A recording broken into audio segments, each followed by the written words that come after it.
Little Caesars Premium Detroit-style deep dish pizza with more cheese and pepperoni is our most premium pizza experience. And now it's even more premium. Just call 1-855-TALK-DEEP and we'll compliment you while you eat it. This premium treatment isn't just for eccentric billionaires. It's for you, with your shiny hair and very kind eyes. That one's on us. Pick up our premium deep dish pizza for just $8 and call 1-855-TALK-DEEP. Hot and ready 4 to 8, or order anytime, you cool rebel. Only at Little Caesars. Pizza. At participating locations plus tax. Blog Talk Radio. Hit it, baby. Yeah. Have you been searching for a conservative talk radio? Yes, I have.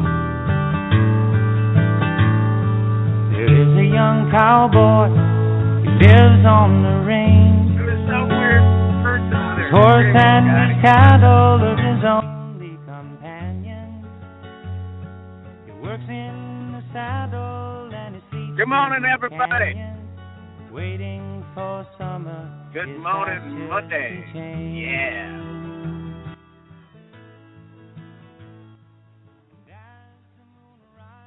Well, we got the wrong music, folks. that is, I got to tell you, Scotty, that is some crappy button pushing, my friend. But it can't be helped. It can't be helped. It is. I'm on the road. I leave it up to Scott to play me some music. All of a sudden, some weird. What was that? Somebody screaming, and then I got James Taylor, Rockabye, Sweet Baby Jam. We're trying to wake people up on a Monday morning, Scotty. I don't care if you only got 5 hours of sleep. I got 10 hours of sleep. Let's go. Let's rock and roll. It's Conover U on a Monday morning. It's 7:31 here on the West Coast. In Texas, it's 9:31, and somewhere else it's another time. But right now, you're listening to something, I don't know, some raving lunatic. My name is Rodney Lee Conover, and that guy, screwing up all the buttons, is preacher Scotty Osborne. Scotty, say something to me. Quick.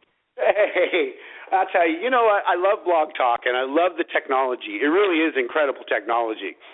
But when you have a studio that relies on the internet, and it jumps. This is the part where you blame somebody else for your problems with buttons. That's what this part is.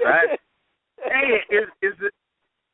What is it, like Monday? It's great. Oh, you should be out here in the desert, man. It's cold. It's really cold.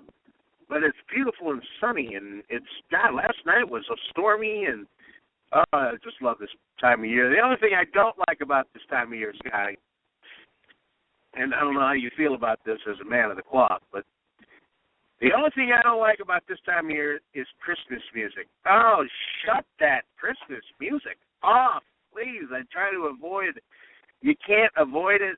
Oh, it just drives me nuts. I hate it. It's been playing since Halloween this year. It drives me nuts.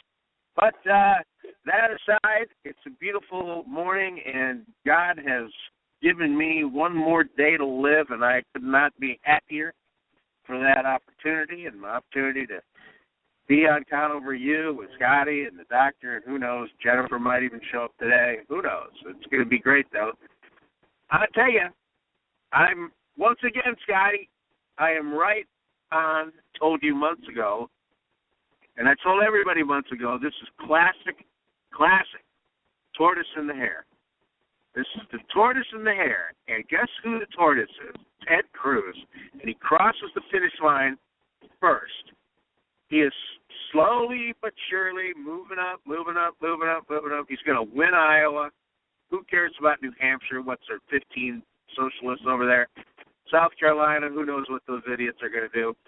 But he's going to win Iowa. We're going to come over to Nevada, which is actually a real state with gambling, and he's going to win that too. And it's off to the races after that, buddy. What do you think? Oh, I agree with you, Rodney, and most of our listeners know I pay attention a lot to Real Clear Politics. And everybody knows that polls are not a predictive early in the time for the winner. Polls can say anything at this point. But Real Clear Politics has those charts, and they show trends and they show momentum. And I would encourage everybody to go look at that chart of the Republican nomination there are some very telling things in there. First thing is when Donald Trump came into the race, the one who took the biggest dive was Jeb Bush. And literally Donald Trump put his head on the neck of Jeb Bush, and he's been there ever since. But if you notice, there's only one candidate who has lasted this long, who rose during the time that Donald Trump was rising, and that is Ted Cruz. Now, Scott Walker did as well for a while, but, of course, he peaked too soon. Scott Walker had a huge problem. He peaked way too soon. And he just wasn't the best on stage. His messaging is not just – he's just kind of too quiet and too something. But Donald Trump, as Donald Trump has risen, and Ben Carson's had some of this as well, holding everybody down. But Ted Cruz has been the only one, you watch that black line as it goes across that chart, who has slowly but steadily done exactly what you said he would do and has continued to do that, and that's the tortoise and the hare. He has slowly risen. A few weeks back, there was kind of this conglomeration of people for third place. You had Donald Trump in first, Carson a little bit below him in second, but you had Jeb Bush, Carly Fiorina, Ted Cruz, and Marco Rubio kind of vying for that third place for a while. And then all of a sudden, Rubio and Ted Cruz started jumping away. Jeb Bush, Carly Fiorina started falling down. Fiorina's at the bottom. She's getting like 1% in the polls right now. And then there was this little fight between Jeb between Cruz and Rubio. But Rubio's starting to lose that fight. He's starting to fall down. He's starting to head south in the polls, and Ted Cruz is starting to make a major rise. He's got incredible momentum in Iowa, which is really important. Now, Iowa is not predictive, but very important to help put Ted Cruz in the news media sites. And it looks like he's going to most likely win Iowa, Rodney. Well, it's interesting. By the way, just let me know when the doctor's in the queue, if he gets in the queue. But, the Democrats are always screaming about how diverse they are and how the Republicans, they're the party of the old white person. And you take a look at the Democrats, and what do you got? You got a couple of old white people. Now, I got nothing against old white people. I happen to be an old white people myself. But when they scream about diversity, just look at the Cruz thing. Look at the Republican. Look, Cruz's dad. For instance, Cruz's dad is Cuban, right? He's a Cuban. Rubio's dad is a Cuban. You can see Chris Christie from Cuba. So there's a lot of Cuba there. You know what's bad about radio is you just don't hear the people laughing at home when you're being hysterical. That's another I'm laughing. But if would you take yourself off mute when you're laughing, for crying out loud? I don't know how I'm doing. When if Cruz, I'm not saying he's going to do this, but if he did, if Cruz when Cruz wins, okay, if he were to pick Rubio as the vice president, we would have a literal boatload of Cubans running for office. It would be the Ricky Ricardo ticket. You know what I mean? When he debated Hillary and asked her about his emails, he could say, "Hillary, you got a lot of splaining to do." He could make that joke. Oh, I love it. Because they're all Cubans. We got Cuba, and it's ironic because we're normalizing relations with Cuba, and now there's nothing but Cubans running everywhere for president on the Republican side. Now you got this really, and it doesn't stop there. We got Ben Carson. We got Dr. Ben Carson, a wonderful man, brilliant. He's the American dream personified, and now he's a brilliant citizen. He's surgically separated conjoined twins. And then we got Donald Trump, who has actually dated twins. So there's a lot. What I'm saying to you is there's a lot of diversity. Bless her heart, this Carly Fiorina, whatever it is, because, the only thing she was ever going to get is a vice presidential, consideration. And so as long as she can stay at the big boy table during the debate, she'll be fine. But I think we were talking about it earlier. I think her problem, delivery. I mean, she's really smart. What she says is correct, and she's very politically incorrect. She talks, more like Donald Trump. And but she's got that delivery that just kind of reminds you of the lunch lady when you're growing up, It's a little snitty. She's a little snitty. Yeah, and there was that whole thing where Donald Trump was basically saying what I'm saying, and they accused him of calling her ugly, which he didn't do. He said she's beautiful, and instead of her being gracious, she kind of, well, yeah, we all know what you meant. It's just like every bitch that you've ever spoken to. That's her problem. Her people got to tell her, look, you got to quit with the forced smile. You got to quit with the snittiness. You do a lot better. I don't know. Maybe she gets the vice president. She's not Cuban, though. She does not have the. Again, Ted Cruz's dad, Cuban. Rubio is Cuban. You can see Chris Christie from Cuba, and there was another Cuban person or something. Anyway, that's our Cuban rundown. I got a button I got to push, Rodney. Push that button, because I know what time it is. Okay, that's enough. That's enough. I got to get around to this. That means our buddy Mark Bronstein is here, Doctor of the Stars. He's 25 years in practice over there at Sherman Oaks, and oh my God, Dr. Bronstein, what a weekend, huh? What were you doing? Are you here? Hello, Mark. My whole body, my whole body. I'm here. What? Yeah, you're here, buddy. You are so here. I don't here. know what happened. I called in and it didn't. The thing, the usual mechanism was on the wrist or something. But everybody has an excuse to that. Go ahead. How was your weekend, my friend? My whole body aches. I got a lot of exercise. I was moving from one part of Los Angeles to another part of Los Angeles, and for people that don't hang on my every word, Dr. Bronstein took the leap once again last week and got engaged, and we're all very happy for him.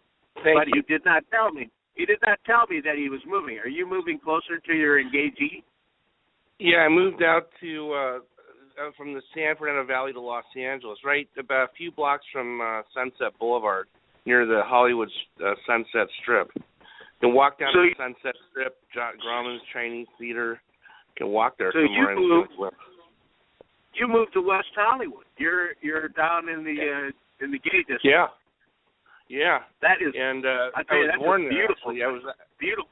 Yeah, I haven't been there since I was born. Really, I never really hung out in that part of LA, and other than as a tourist or something. So it's interesting.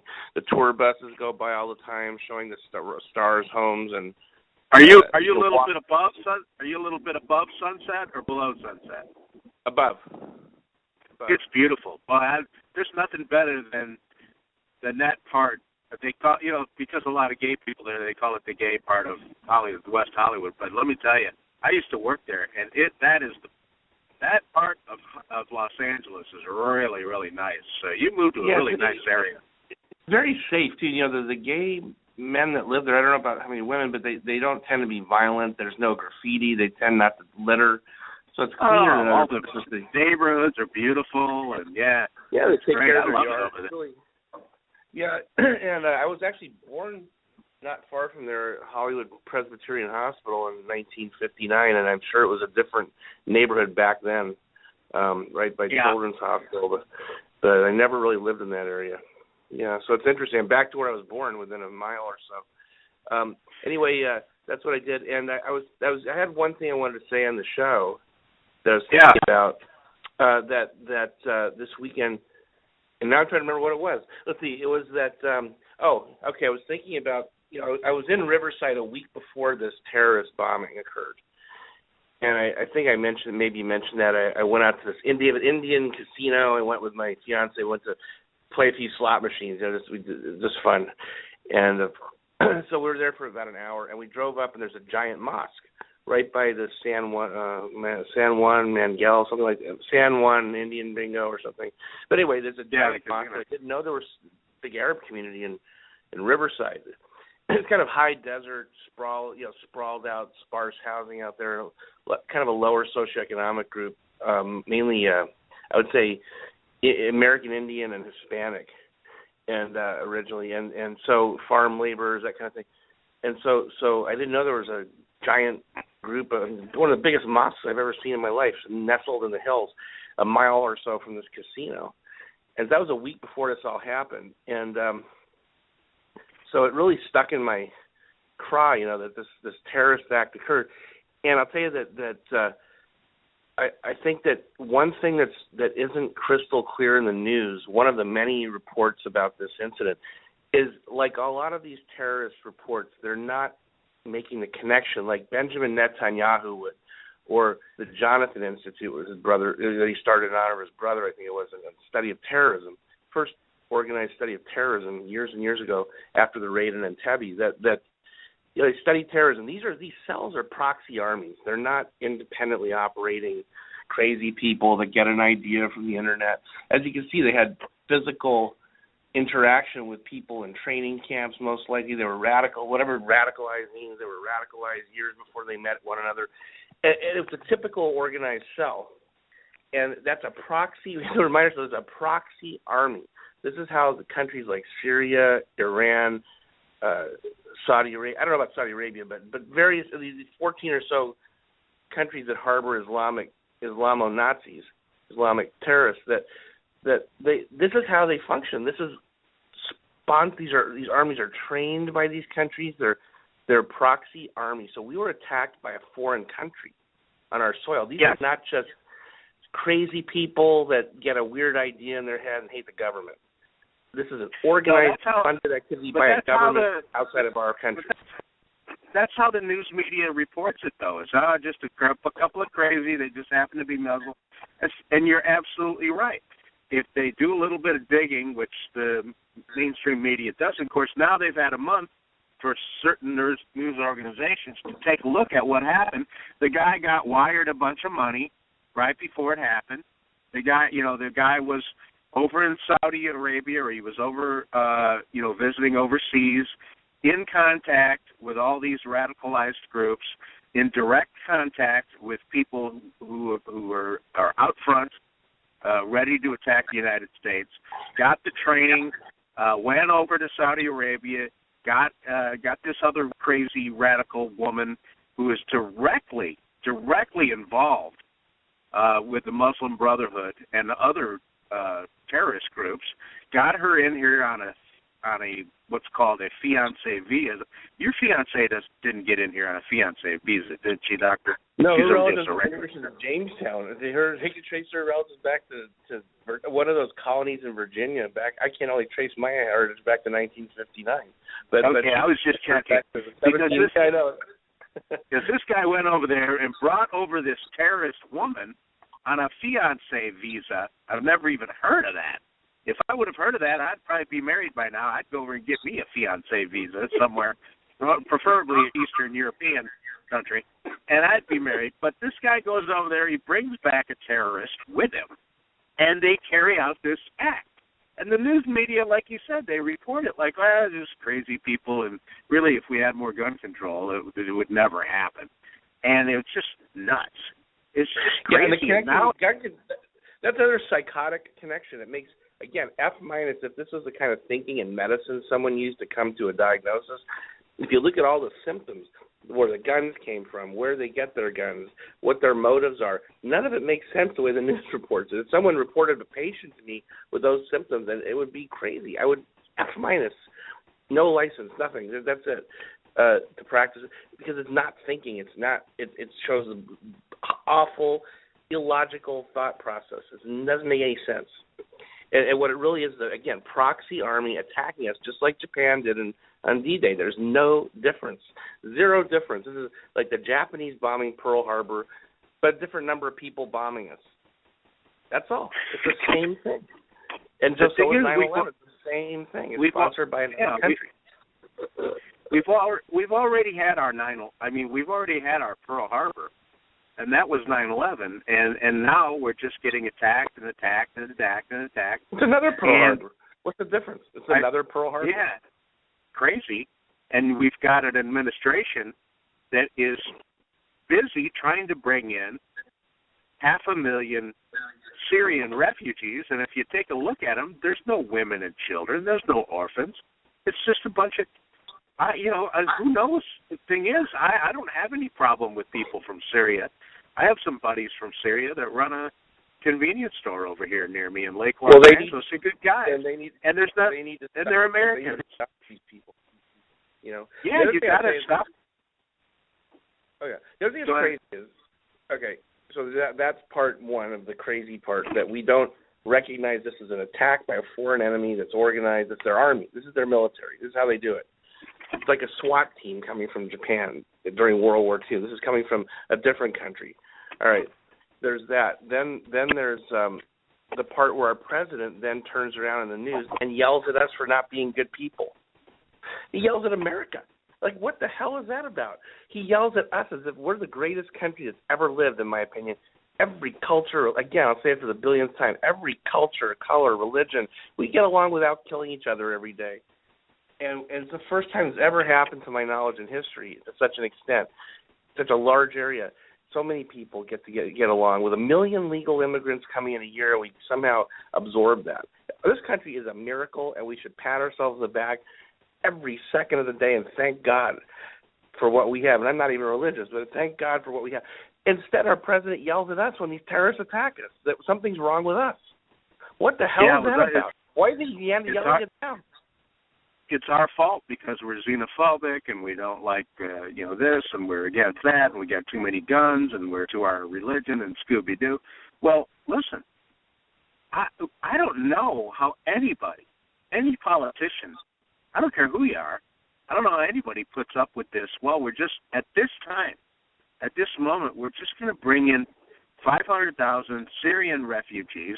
We don't know where they came from.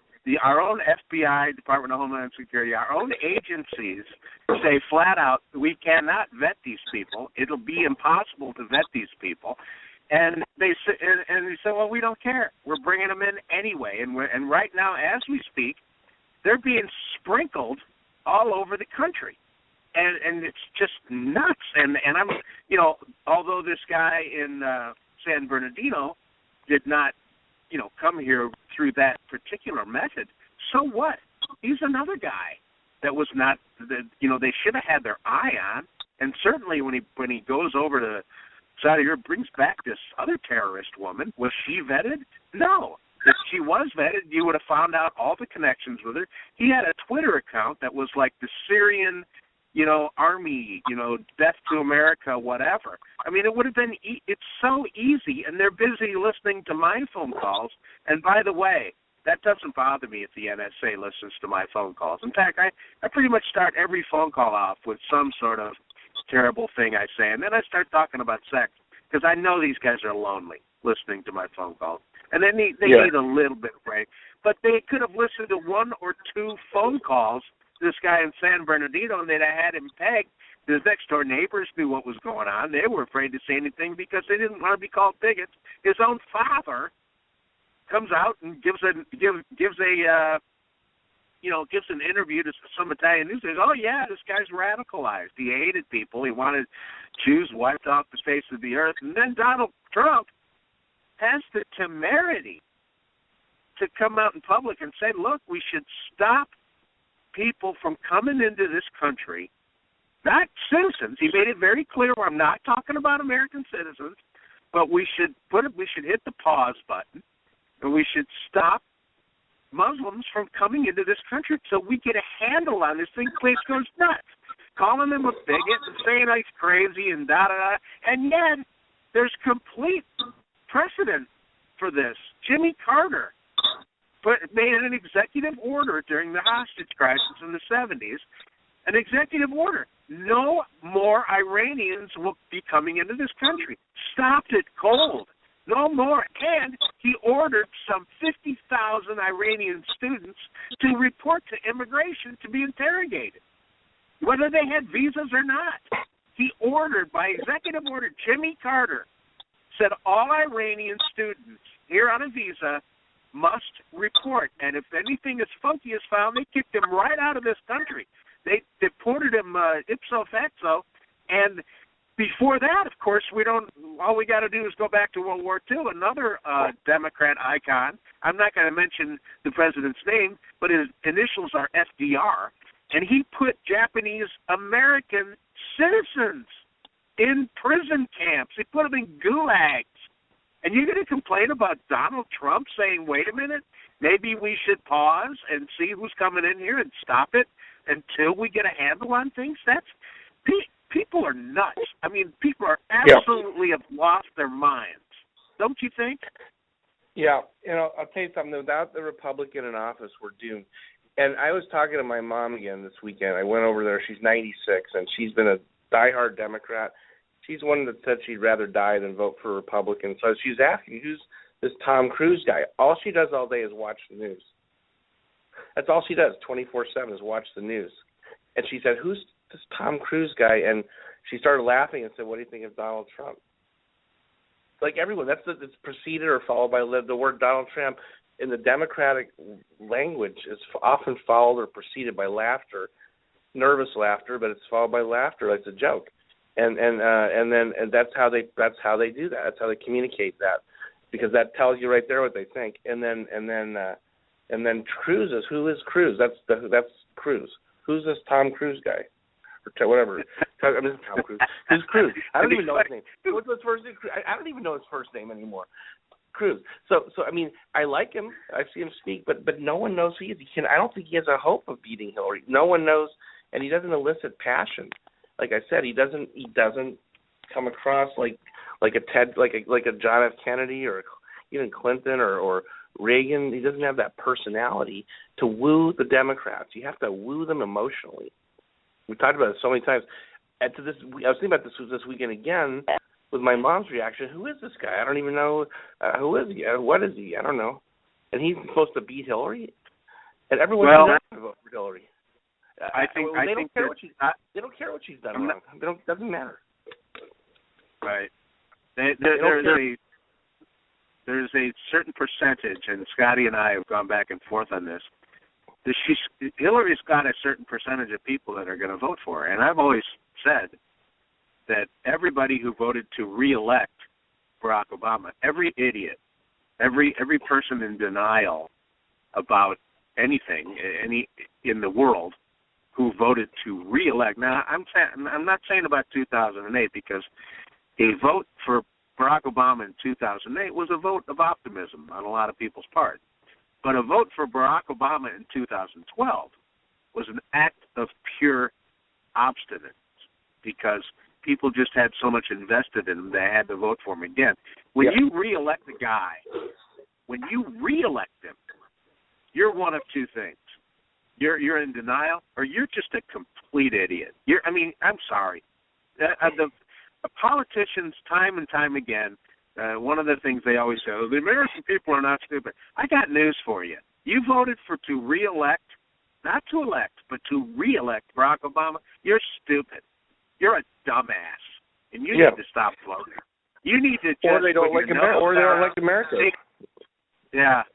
To put your nose down, take your stupid Obama phone, go get some free health care, and shut up. But stop voting. You're an idiot. You're making us all look stupid.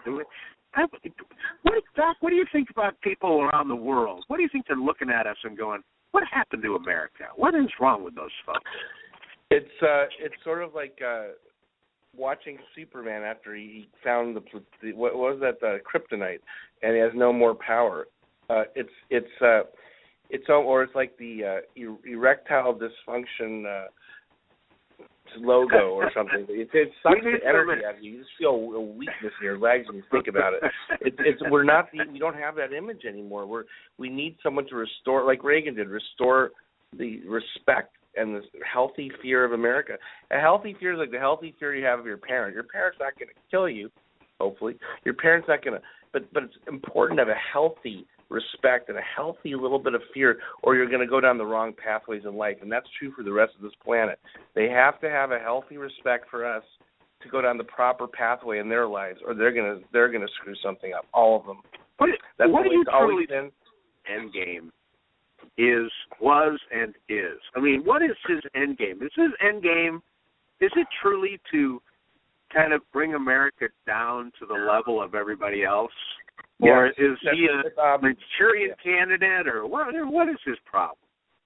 I think that he was raised by an Islamic father, and that he was raised as a religion of Islam until his whatever mid-teens or however old he was, and pledged his life to Islam. Went to madrasas in Indonesia, and he like anyone growing up in an area, that was his early. I mean, I have very fond memories of my early childhood like that. The formative years is when you become loyal to something, and that's what he is. He's loyal to Islam, and there's nothing wrong with that. But that's who he is, and he just shouldn't be the president of the United States. That's all. Is that why I smoke Marlboro Reds? Because I started when I was 12. I'm just kidding. Well, think of this. Everything you feel now before age 14, everything that happened to you up until age 14, how that helped form who you are today. Those formative years are his years were spent loving Islam. You talk to marijuana. You talk to anybody in advertising. Talk to somebody who makes their living utilizing information like this. You talk to the best advertising men in the world, and they will tell you, you got to get them drunk first. Of course, we market to kids. What do you think? Why do you think Budweiser has the cute animals and the Spuds McKenzie and all that? Of course, they're marketing to kids because of brand loyalty, because of exactly what you're talking. Why do I drink Miller Lite beer? People think I'm nuts. I mean, they think I'm crazy. I love Miller Lite beer. Why? Because that's the first beer I put into my mouth when I was 15 years old. That's why. And you know why else?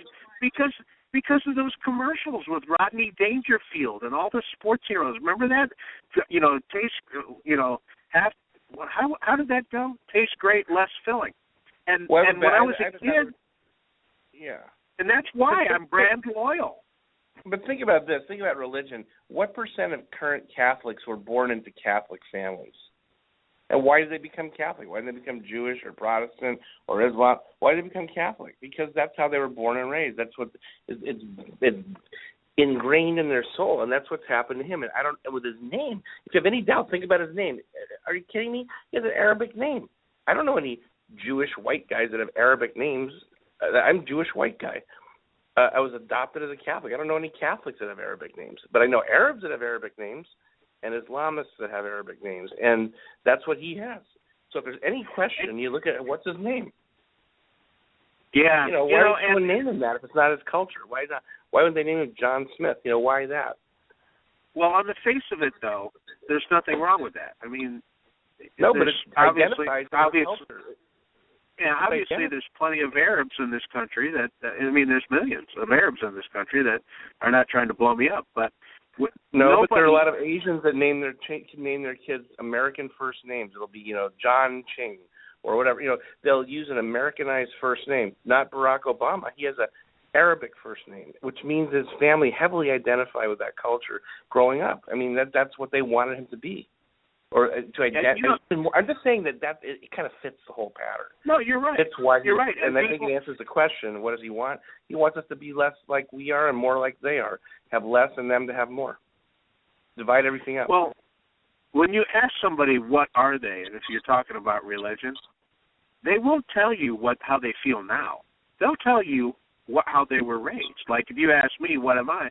I'll tell you, I'm a Methodist. Why? I don't even know the difference between Methodist and Lutheran. Honestly, I don't. I think one of them gets to. I think one group gets to dance and the other one doesn't. I'm not sure, but I think dancing's stupid, so I don't even care. But I'm a Methodist, and the reason I say that was because I grew up at John Wesley Methodist Church. Now, I didn't. I went bowling instead of to confirmation class, but that's beside the point. I still say that I'm a Methodist. Now, do I go to a Methodist church now? No, I don't. Why? Because it's too far away. I go to the Baptist church that's just down the block. It doesn't make me a Baptist. I'm just saying, you're right. People identify with what they grew up as. And even people who completely reject the Catholic faith, I'm a recovering Catholic or I'm a cafeteria Catholic, they'll still tell you, I'm a Catholic. However, blah, or I'm Jewish, and for Barack Hussein Obama, I was getting an argument with somebody the other. Well, he's a Christian. Yeah, he's not Christian. He's not. He decided to be a Christian when he decided to run for office in Illinois. Because if you think if he would have, what? He's not acting like he's a Christian, in my opinion. He's acting like he's Islamic. You can stick a branch in your eye, and it doesn't make you a tree. He decided that he was not going to win local office, a state legislature in Illinois, unless he said he was Christian. Do you think he would have won if he just said, "Oh, by the way, I'm a Muslim"? Of course not. He would have gotten his ass kicked, and he almost lost anyway. He had to cheat to win. But ever since then, he's been talking about being a Christian. Look at the church he went to. This church in Chicago with this Reverend Wright. I mean, you got to say that's Christian? I'm sorry, that's not. I know what Christian sounds like, and that's not. No, it makes sense as an anti-Semitic church too. Those countries hate the Jews. They hate Jews. Of course. That's what they do. That's what they do. Their majors. I hate the Jews. Yeah, that's what they do. They hate Jews, and they want to kill them all there and here. I'm sure. And they always talk about what great parents that Michelle and Barack Obama are. Let me put something toward you. If John McCain took his little kids to a KKK rally type church every Sunday morning for like 12 years, do you think that would be good parenting? No. And yet, that's what Michelle and Barack Obama did.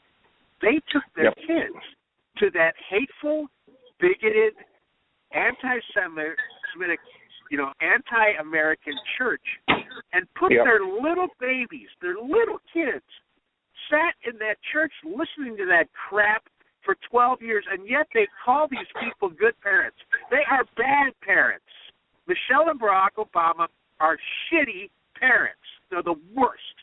To raise those kids in a church like that makes you a bad parent. It makes you a bad person. It makes you're not a Christian. You're an anti-social, disaffected loser. And I can't believe that that's our president, but that's the truth.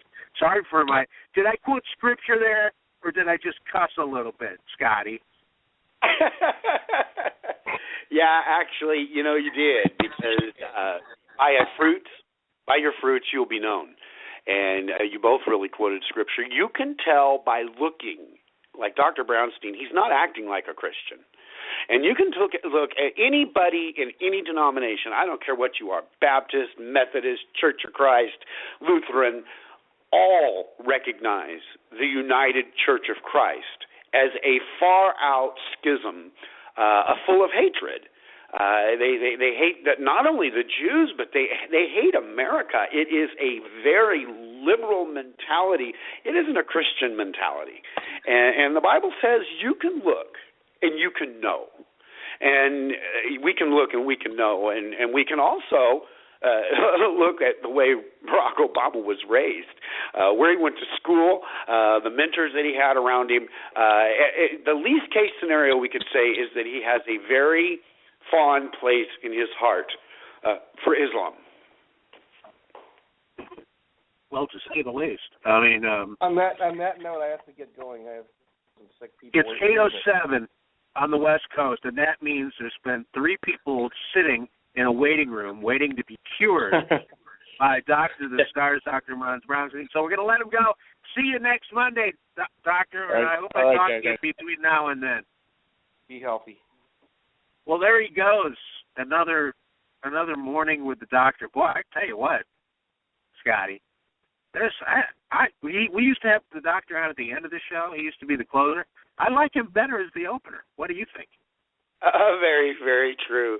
He always has a great perspective on things. And I'll tell you, if our listeners don't know it already, Dr. Brownstein didn't start out a conservative. And he wasn't taught to be a conservative. Rodney Lee Conover didn't spend 10 years showing Dr. Brownstein the way. Dr. Brownstein left liberalism and moved into the conservative camp on his own, with his own critical thinking, and that's the way he is. He looks into something, and he looks for truth. And that's always so important, because oftentimes we think there's 4 or 5 truths to something. No, there's generally in life one truth. And he's looked and he's come over there, and man, he's got some powerful things to say, Rodney. I know. The way he articulates is really awesome. And his training as a doctor, I believe, is what allows him to do that, because it's exactly what you're saying. When you're a doctor and you're trying to find a cure, or you're trying to find symptoms, or you're trying to find out whether something is actually happening, or if it's just happening in a person's mind, and he spends a lot of time treating depression, you can't be politically correct, because you're going to kill somebody. You're going to, hey, listen, I would give you penicillin, but, it's really not the thing. You can't be thinking in any other way except critically and absolutely in a nonpartisan. I know that doesn't apply to medicine, but to make a political analogy, you have to be nonpartisan when you're a doctor, because you're only looking for what you're talking about, Scotty, and that is the truth. In other words, the real answer, the factual answer to a problem, because if you come up with something that's not factual, if you land on a solution that is in fact not the correct solution to a problem, well, guess what? You've got a misdiagnosis. You may make the problem worse with what you're doing, and you may in fact be causing the patient harm, and that's the Hippocratic Oath. You shall do no harm. If you're sitting there trying to treat somebody with some sort of preconceived notion, with some sort of prejudice in your thinking, well, guess what? You're a crappy doctor. I mean, that's the last doctor you want to show up to, is somebody that's going to treat you based on ideology, or based on here's what people in politics usually do. They have a certain way they think, and then they go out and they try and find information that will support the way they already think, the conclusion they've already come to, right? Well, if you did that as a doctor, can you imagine somebody walks into your office and you say to yourself, you know what, I think this woman has chlamydia. And no matter what she comes up with, you try to find evidence that will support your conclusion that she has chlamydia. Well, maybe she just has a sore throat. You start treating somebody for what you are hoping will be their problem. Well, guess what? You're not going to be a doctor that long. At least I hope you're not. I guess with Obamacare you could be.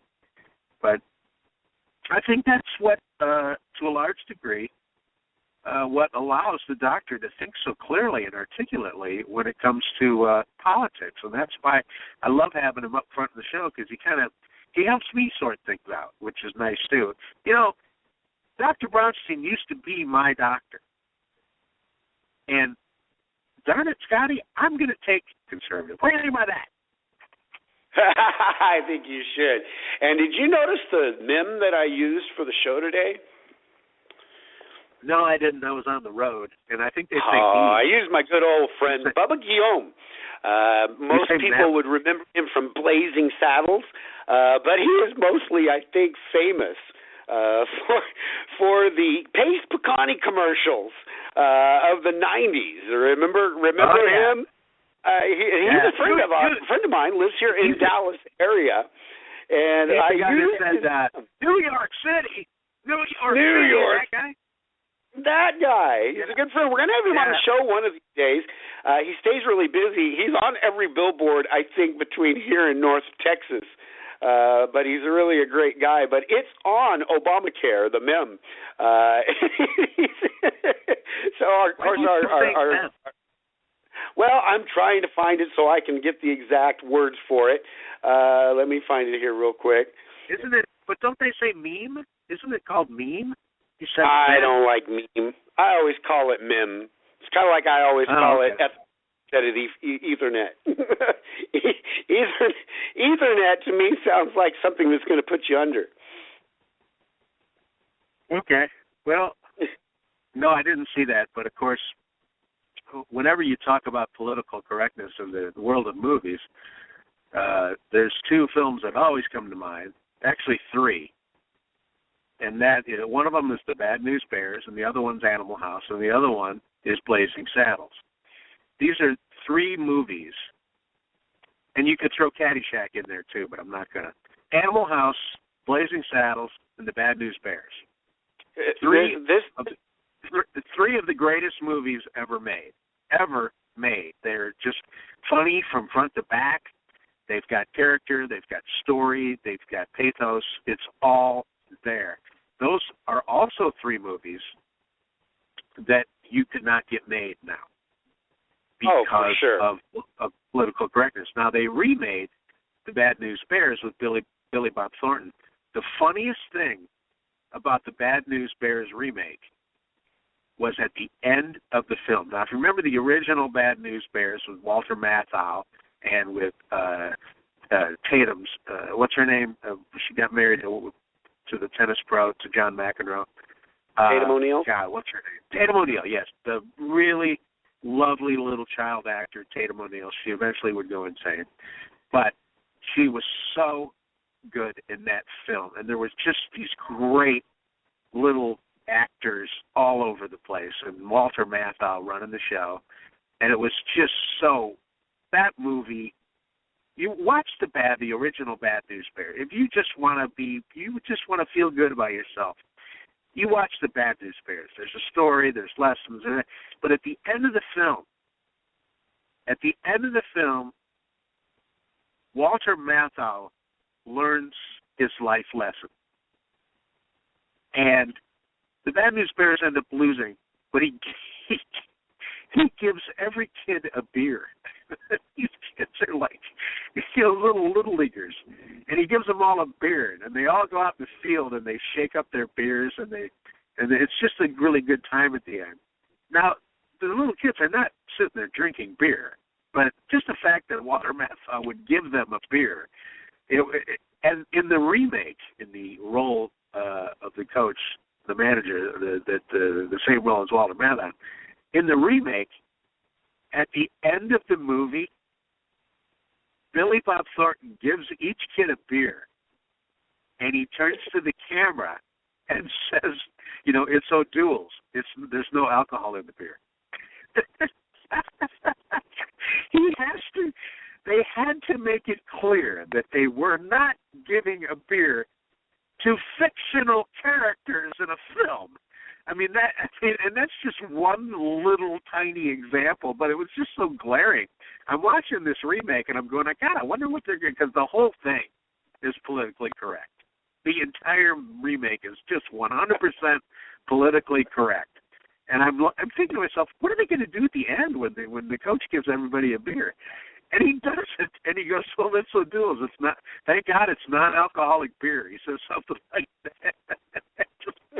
I'm telling you, Scotty, I laughed so hard. It was the only funny part of the movie. But Blazing Saddles is the same way. There's no way you could remake or make Blazing Saddles or Animal House or any of them, because you can't be funny anymore. You can't. Political correctness we've talked about a lot, and at the core of all political correctness is a lie. Being politically correct is the same thing as saying, I'm a big fat liar. I cannot be trusted. If you talk to somebody and they use politically correct language, you can't trust that person. They're lying to you. I'll give you the most blatant example. The phrase African American. That was not invented by some black guy. The phrase African American was invented by guilty white liberals who are trying to control your life. It's political correctness. They objected to the word black because it referred to a person's skin color. And they said, well, we don't do that anymore. Now we say African American. I got bad news for you. If someone from Egypt, Scotty, comes to America, becomes a U.S. citizen, you don't call him an African American, do you? No, you either call him an American or you say, well, he's an American, he comes from Egypt. But you don't call him an African American, do you? And yet, no, and where's Egypt? Where's Africa? Egypt? The last time I checked, they may have changed the maps on me. I'm not sure. But get on Google Maps and Google Egypt. It's in Africa. Now, I have a friend, a really good friend. She's Dutch. She became an American citizen, white as a ghost. She's whiter than I am. She's from South Africa. call her an African American? No. But the last time I checked, South Africa was in Africa. And yet she's not African American. So what is the deal with the phrase African American? Well, it refers to a person's skin color. It has nothing to do with where they're from or their ancestors or what part of the world. If you have no connection at all to Africa, let's say you're from Jamaica, you're called an African American. Now, what sort of assumption is that? That's a prejudgment. The phrase African American is a bigoted phrase invented by guilty white liberals, because at the core, Miss Scotty, is what? A big fat lie. And in the case, and here's another one: Native American. You're not an Indian. You're not an Apache. You're not a Seminole. You're a Native American. Scotty, help me. There's no such thing as Native Americans. There was no America back then. How can you be a Native American before Amerigo Vespucci went to the New World? There's no such thing.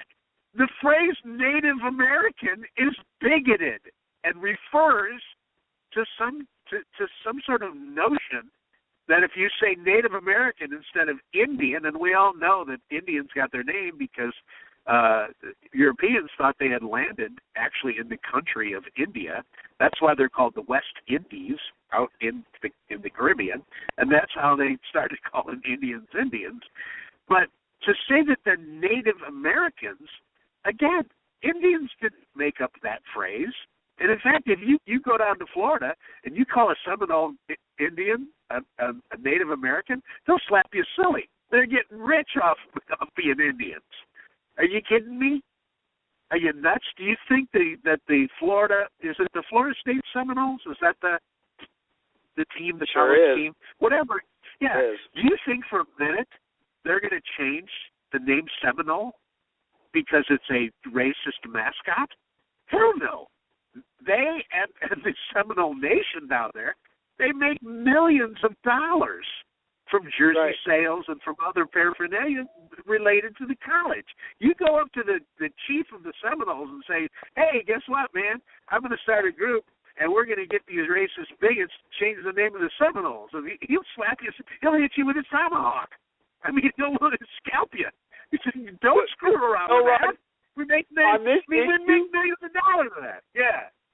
On this issue, what is hilarious is with the name Redskin itself, the stats are incredible. There's only about 4% of what we would call the Native American population that doesn't like the term Redskins. It is an honor. And I'll tell you, there's not just a team, the Seminoles down there in Florida. They got a whole county called Seminole County. And county after county. Listen, my high school was the West Aurora Blackhawks. And they just recently stopped, the halftime guy from wearing the Black Hawk, wearing the feather hat, whatever they call that, and all that, because, of course, it's racist. But do you know that the Apache word for redskin is Oklahoma? The state of Oklahoma means redskin.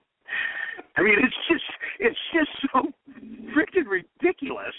And yet, this entire country has bought, we got to change the name of the Washington Redskins. Well, I find the word Washington more offensive than the word Redskin, and so does the average Redskin. The Atlanta Braves. The Braves. The word brave, Scotty, is a bigoted term, but not according to anybody that has anything to do with Indians or Indian tribes or anything else. Look, the Indians, in many, many ways, got screwed way back when they roped off an area and said, okay, this is now your Indian nation. But, land is very scarce in the world. There's only so much of it. And the way you get land is in a good old-fashioned war. And that's how America and South America and all these countries came about, good old-fashioned wars.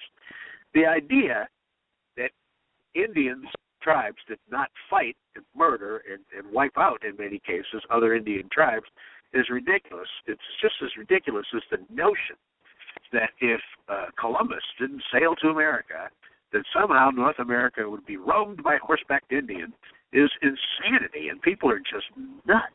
The problem is the reason that you don't know who the Indians slaughtered to get their land is, like my buddy Jeff Wayne says, you can't file bark. That's the only reason you don't know about it. There's not a written history. There's a couple of paintings on the wall with blood. Okay, fine. But don't tell me that I'm a racist because I say the word Indian. No, you're a racist because you use the phrase Native American.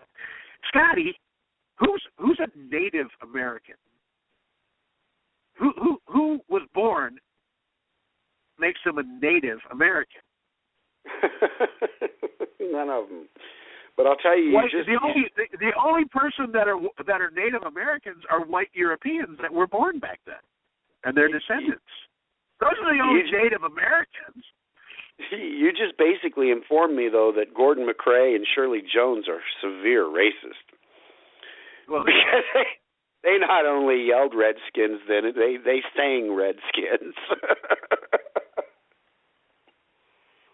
Well, how about David Frizzell and Shelley West? They had the famous song, right. You're the reason God made Oklahoma. One of my favorite songs. In fact, I gotta put that into the queue for Conover U because I love that song so much. It makes me cry. Anyway, you're the reason God made Redskins. I think I'll do a remake. Well, this conversation gets real personal with me because I went to Tulare Union High School in Tulare, California, as a Tulare Union High School Redskin, and they're taking the big beautiful painting down. They're changing the it's insane when it's an honor. It was given as an honor to our Native American friends. It was not given in any way to be derogatory. And it's celebrated. And it's like 96, 97% of the Native American people in this country are going, what in the world are you guys talking about? Why is this? But it's another example, Rodney, and I always, you know me, I always like to go back to the foundation. It is the exact same tactic that the left uses with the homosexual community, that they use with the black community. They take it's oftentimes things that are going on with gay marriage and bathrooms, men and women in bathrooms, isn't coming from the gay community. It's been hijacked by the ultra left, and it's their pattern, and that's what they've done with the Redskins. You know, in America, we used to make fun of and we used to deride, and in fact it was in history books, where in the Soviet Union, when Stalin took over, they would go into the archives and in the libraries, and they'd get all the photographs, and they would, they didn't have Photoshop in their day, but Photoshop has kind of become a verb, and they would literally Photoshop out pictures that they wanted erased from history. And they would go in and they would delete references and they would delete people from photographs and from history books. And we, in America, we'd make fun of it. We'd say, look at these idiots. They're trying to actually delete history so their people won't believe that this person existed or this person ran the government or this person was about, you know what I mean? And it used to be just something that was derided and universally, said, this is part of, we would say this is part of communism. They try to fool the populace. They try to control the populace by fooling them. And yet, what are we doing right now? The left is trying to get statues pulled down, get names changed, get people delivered. They want Andrew Jackson off of the $20 bill for something. I can't remember what it was. I think it was a slavery thing. Yeah, I think it's because he supported slavery. Maybe he started the KKK. Who knows? But that's what they're doing now. It is a communist. It is a Alinsky. It is a Marx. It's right out of the Marxist playbook. You start deleting things from your history that you don't want people to know about, that you try to fool the populace. In order to control the populace, you fool the populace, and that's what they're doing. To me, it's hysterical. I mean, and I would laugh if it wasn't so sad. They're actually pulling down statues of people. They want to pull down statues of Thomas Jefferson. They want to pull down people that own white people that own slaves. I mean, it's not. This is not a vote for slavery. This is just a vote for in the first draft of the Constitution, it said slavery was illegal, and the only reason it didn't go through because of Southern Democrats who depended on slavery to make money for their livelihood, for their very existence in a pre-industrial United States. Now, these guys knew it was going to be trouble. The Founding Fathers knew that if they took the slavery clause, the anti-slavery clause, out of the Constitution, they knew it was going to be trouble. But at the time, it was the only way to unite the United States, the colonies at that time. How many are there? 13 colonies. They knew this was the only way we're going to get this U.S. Constitution passed. And I think it was Sam Adams that even said, we're going to fight a war over this. If we don't hold our ground and pass this anti-slavery thing, there'll be a war. Sure enough, what happened, Scotty? The Civil War. The bloodiest war in U.S. history. Brother against brother, 600,000 people lying dead in a field. An entire generation of men gone. Now, for the men left, that must have been a pretty sweet deal because the ratio must have been awesome right there, right after the Civil War. But that's a whole other thing. I almost said something really crude that came out of a movie. You can't go in and start deleting history now. That's the good part because of the Internet. We're always going to know, maybe not 100% truth, but we're always going to have the truth available to us with a little bit of Googling and less Wikipedia, more Googling. Am I right? I mean, isn't that really what the left is trying to do here with political correctness? They're trying to erase history. Definitely, and that's why one of the reasons I get concerned about the future with the Internet and things like the FCC is doing, because the left knows that they can't hide the truth from being out there. Now, you have to be a responsible citizen and look for it, and you have to look and make sure what you're looking at is right. I'll tell you, real quick.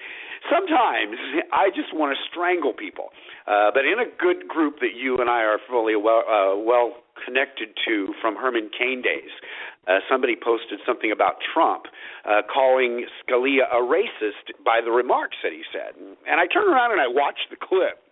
And not only did Donald Trump not call Antonin Scalia a racist, he complimented him and basically said totally the opposite of what was in the headline. And so as responsible citizens, we got to look, again, for the truth, but we've got it available. It's out there. We don't have to rely on Tom Brokaw or Sam Donaldson anymore to get us our information. We can go out there and we can find it. And there is a lot of crap out there, but the truth is out.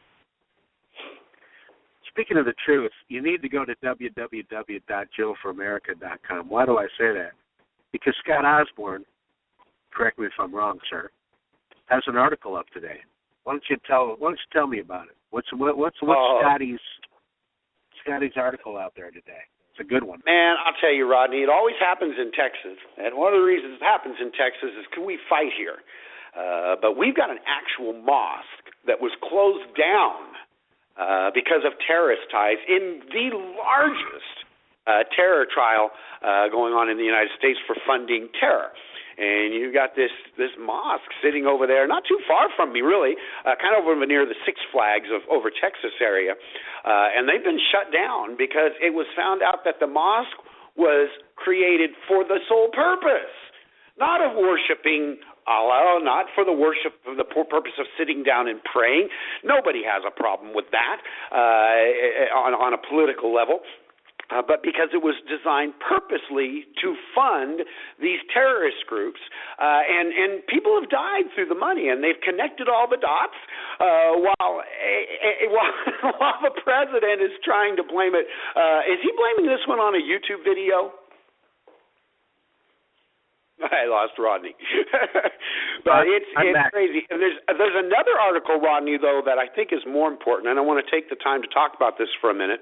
That will be up as soon as our editor gets it up there, about a man named Peter Riplunis. I can't ever get his last name right. He is a 97-year-old veteran, Rodney, of 3 wars: Vietnam, Korea, and World War II. And he was a combat photographer during those 3 wars, which is really a dangerous situation. While everybody else is carrying machine guns, he was carrying a pistol and his camera, but took over 40,000 pictures during those 3 wars, which many of were used in our tactical, the military's tactical, what they were doing. And he was able to, he's been traveling around the country in his mid to late 90s. Really wonderful man. But we want to keep him in our prayers because he was just in Korea about 6-7 weeks ago, sitting there at the DMZ, and now he is in hospice there in West Virginia, and not doing well. Looks like we're going to lose him, but that's going to be another article, folks, that I want you to take time, pay attention to. We've included his address. It's a P.O. box. So that people can send him cards. He's loving to get cards right now from all over the country. But just a wonderful, two opposites, Rodney, 2 opposites. Here is a story about, you and I have the freedom right now to say, Obama, you're an idiot, because these guys have gotten out on the battlefield and fought for that freedom. Yeah, it's a sad irony that these guys, you know, they're young men, and some of them even too young to join the war. They lie about their age. And they got in the war. It was really World War II was really the last war that we were not sure if we were going to win. When you think about it, every war since then, we pretty much know we could win if we try, and we're not even unloading everything we could unload. We're fighting these wars based on what, you know, good or bad press most of the time. But World War II was different. World War II, we weren't sure who was going to win. I mean, it was up in the air. We ultimately prevailed, but listen, there was a really good chance we were going to lose that war. And at some point in time, we were losing that war. And we pulled it together, and these young men went over, and they trudged across Europe in their bare feet, some of them, and to kill Nazis. They squeezed themselves into little tin cans, went underwater to fight Tojo's Navy, and they dragged themselves across North Africa in tanks to fight Rommel, and they died, and they saw their friends die, and they saw things that they could never talk about, and they won. They went over there and they won. Because why? Because there was people trying to take away our freedoms. Really, right. At the end of the day, that's the reason. There were people intent on taking away our freedom. So what did we do? We went up there and literally kicked their ass. I don't know what these World War II guys must be thinking. They must watch TV and go, why the hell did I do? Why did I risk my life? They're taking away our freedoms anyway. You know Rodney, there is really a show on. Have you seen The Man in the Castle? Which is, it takes America, modern day America, but it shows what it would be like if we had lost that war. And Germany is in control of the West, or the East, and Japan is in control of the West. And I watched a couple of episodes. It is really kind of eye-opening. The life could have been very, very different had we not had some of those men. And I'm so glad that you mentioned the ones that were underage. There was a plethora of young men in this country who literally were 16, 17 years old, lied about their age so that they could go fight for our freedoms. And, you know, big guy Michael Moore asked Bill O'Reilly one time a question, and I was so mad at Bill O'Reilly that he didn't just shove it right back in his face. He says, "What would you send your son to war?" And Bill O'Reilly gave some stupid answer, but the correct answer to that is Bill O'Reilly should have said, "If my son decided that he was willing to sacrifice his life for his country, I'd stand behind him 100%. Bill O'Reilly didn't give the right answer. It was stupid. But, man, these guys, the left goes crazy because they're going to go to war and they're going to die. That's not the point. The point is these guys are putting up the sacrifice. It's a personal sacrifice that they make. It's a personal decision they make. We have an all-volunteer army. We've almost always really had an all-volunteer army. There's been times when we've drafted, but the bulk of our military men and women have made that decision on their own to go serve and sacrifice. And, man, we've got to always remember, never forget.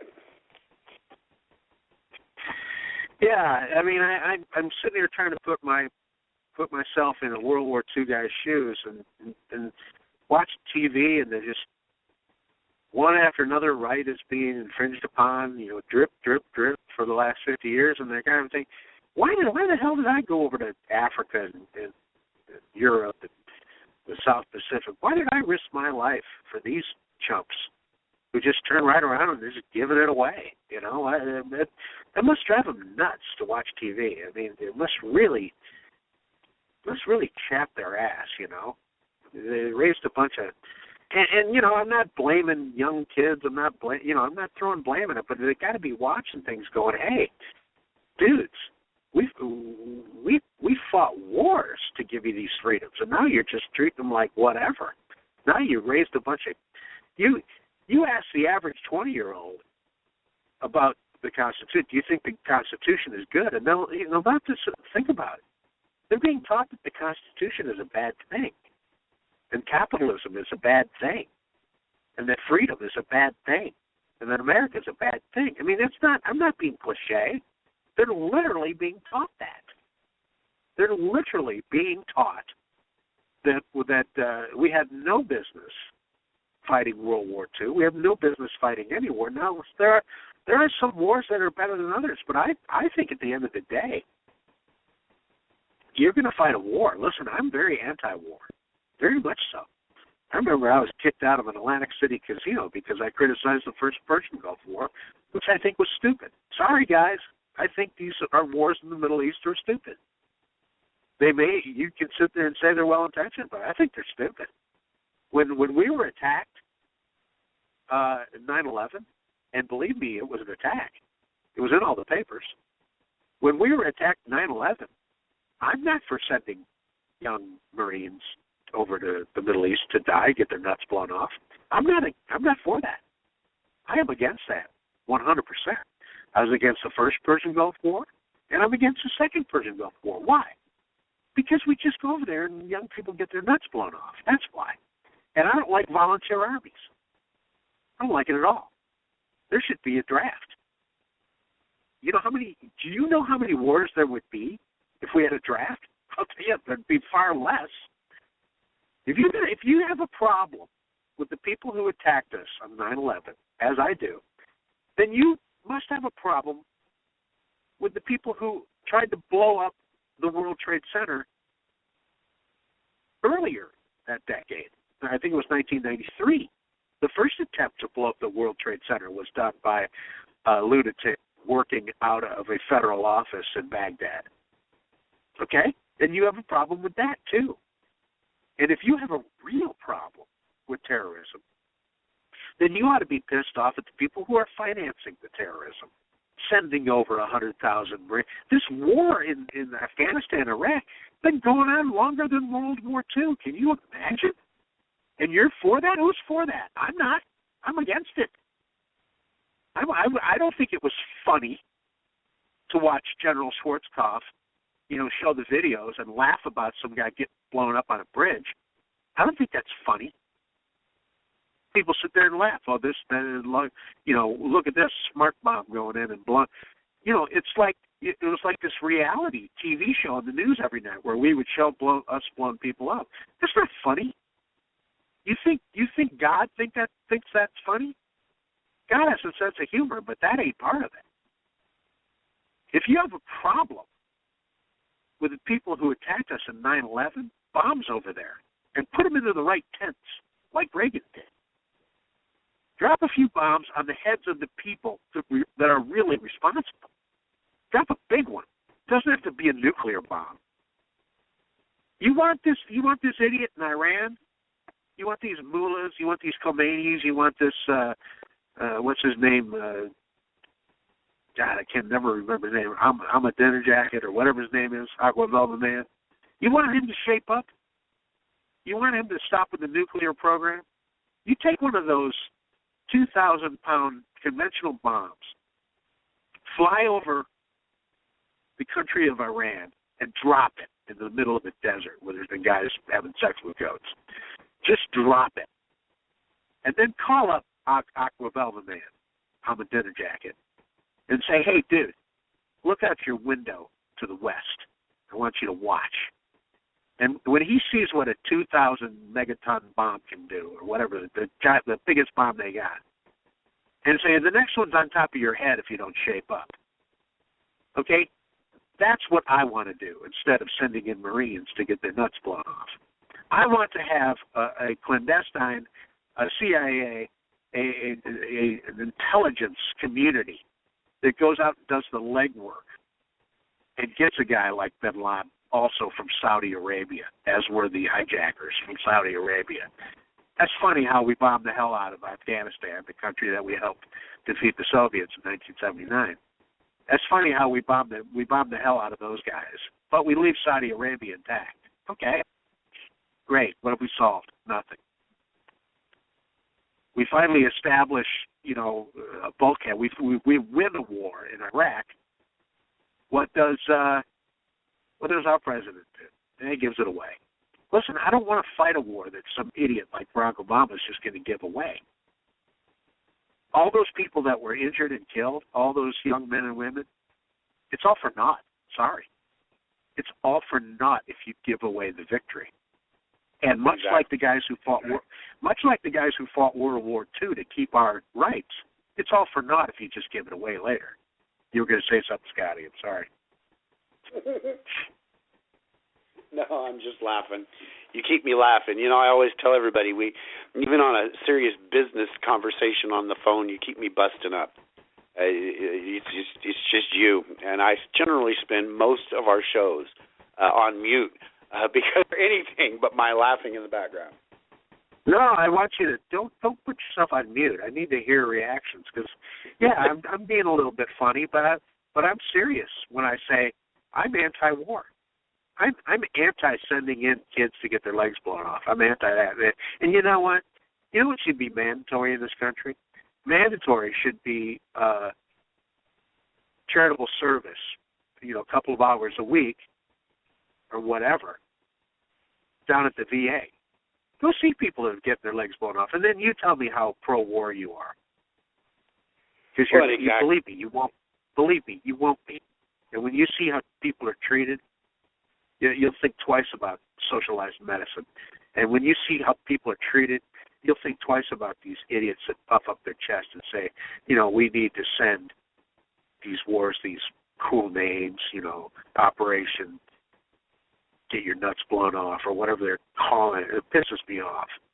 And then they get a guy on TV, look at the replay, how we blew somebody up. Oh, that's cute. That's a cute story. Let's all laugh about how great we are. And then they say, well, you're just anti-American, Rodney. The hell I am. I'm not anti-American. That's BS. There's nobody more pro-American than yours truly. And that doesn't mean that we have a war that lasts 10 years. And why? And then I hear these idiots complain, we're just going to war for oil. I wish that were the truth. I'll go to war for oil. I got no problem with that. You want some oil? But the thing is, the United States is so rich. We're so rich and powerful, we don't need to go to war for oil. We just write a big check. If we want some oil, there you go. Here's some money. Send over some oil.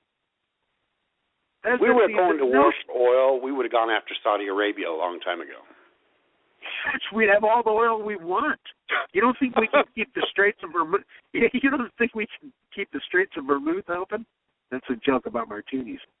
We could keep that open with no problem, and we'll have all the oil we need. But guess what? All we got to do is approve a pipeline or two. And right now, the United States is producing more energy than any country on earth. All we got to do is open things up with Mexico and Canada. Well, as far as I'm concerned, people in the Middle East can eat that. Can anybody answer me, Scotty, even you? Can anybody answer me why Saddam Hussein invaded Kuwait in the early 90s? Can anybody answer that question? For oil. He was the oil. It was over oil. Now, why was Saddam Hussein so mad at the little country of Kuwait? Why? Because Kuwait was slant drilling into the country of Iraq. That's right. Anybody knows what slant drilling is? It means you start out in your country and you drill diagonally into somebody else's country. And you steal their oil. That's what was going on. And he said, if you keep doing that, I'm going to blow the shit out of you. And they amassed all these troops. The Iraqi army was massive. They amassed all these troops on the border of Iraq and Kuwait. And they were all there. Okay? It's not a secret. It's not like they snuck out in the middle of the night like Lawrence of Arabia and all of a sudden attacked with a bunch of camels. By the way, what is a camel called that has two humps? What is it? A camel has two humps or one hump? The other one has another name. Oh, one's dromedary. One's which one's on the dromedary? I think the one hump. Wait a minute. Whatever it is. The point is they weren't on camels. They had tanks and they had modern military equipment supplied by the United States. And there was Saddam Hussein, just amassed with troops ready to go into Kuwait. What did the United States do, Scotty? They gave him a wink and a nod. That dude went in there and started blowing out. All of a sudden, we got to get him out of it. We send a bunch of troops to die at war. And then, as they were retreating, there was basically one highway. There was one two-lane highway. I have to laugh at this. In Iraq, there's one two-lane highway that goes to Kuwait. Okay, and as they were retreating, we just took target practice on them.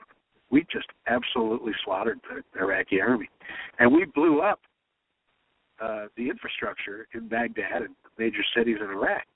To this day, little kids die of dysentery because that infrastructure is still all blown up. Oh, you're just a left winger. You're a bleeding heart. No, I'm actually just one of God's children, guys. That's all I am. A little baby that dies of dysentery because we didn't have the balls to go in and do what's right. We didn't have the nut sack to go kill who we needed to kill. Instead, we got to blow up somebody's infrastructure. Just some little baby 10 years later that dies of dysentery because of that. You feel good about that? I don't. Sorry. In the following 10 years after the first Persian Gulf War, 50,000 babies were dying a year because the infrastructure was blown up. You happy about that? It's a cute story? I don't think it's a cute story. God's sense of humor. You think I'm a left-winger? You think I'm a bleeding heart? I got news for you. I'm not. I'm not a fan of George Bush Sr., not a fan of George Bush Jr. Sorry. You know who I am a fan of? Ted Cruz. That's right. That's who I'm a fan of. Ted Cruz. You think Ted Cruz would send these the kids to die at war? I don't know. We'll see. Because he's going to be president. What do you think about that, Scotty?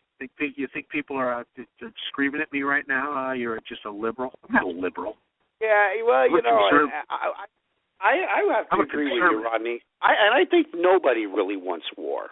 I think the percentage of people that really want war are a very small fraction. I think there's been times when it's been necessary to fight, but I'll tell you, it is a horrific thing, and it's a very serious thing when we send our men or women across there. I'm loving the fact, though, Rodney, that we are getting the technology, and you're in my lifetime, basically, that it allows us to not have to put so many people on the ground. We're able to accomplish a lot of the things that they accomplished in World War II with boots on the ground. We're able to accomplish that with technology today, which is we've a always wonderful. had it, though. We've had it. We've had it since Reagan. Reagan lobbed a bomb into the tent of Muammar Gaddafi. Okay. Oh, from the White House. After he blew up that airline. Yeah, he just lobbed a bomb into one of Muammar Gaddafi's tents. I think he killed his niece and his nephew or some crap. And you know what? Muammar Gaddafi didn't act up for about 15 years. In fact, he became our ally. That's what happened. Because he did something smart. And yeah, we do have the technology. Yeah, why? Because we lobbed a bomb into one of his tents. Hello? Muammar Gaddafi, the 80s are calling. Why don't we do that with, Muammar Ahmadinejad? Why don't we do that? No. We're too busy making treaties with him. That'll be great. We got this country, Iran. I don't know. Listen, I know a lot of Iranian people. There's nothing wrong with them. There's nothing wrong with Iranian people. Stop thinking that. Now, there's something wrong with these crazy lunatics that want to blow up Israel. Yeah. But my God, have you ever met an Iranian? These people love freedom. They love Western culture. I tell you what they don't love is stupid Barack Obama. I'm sick of this guy. I really am. He's like food poisoning. I just can't wait to crap him out in the toilet in 2016. Who are we going to get, though? We're going to get Hillary?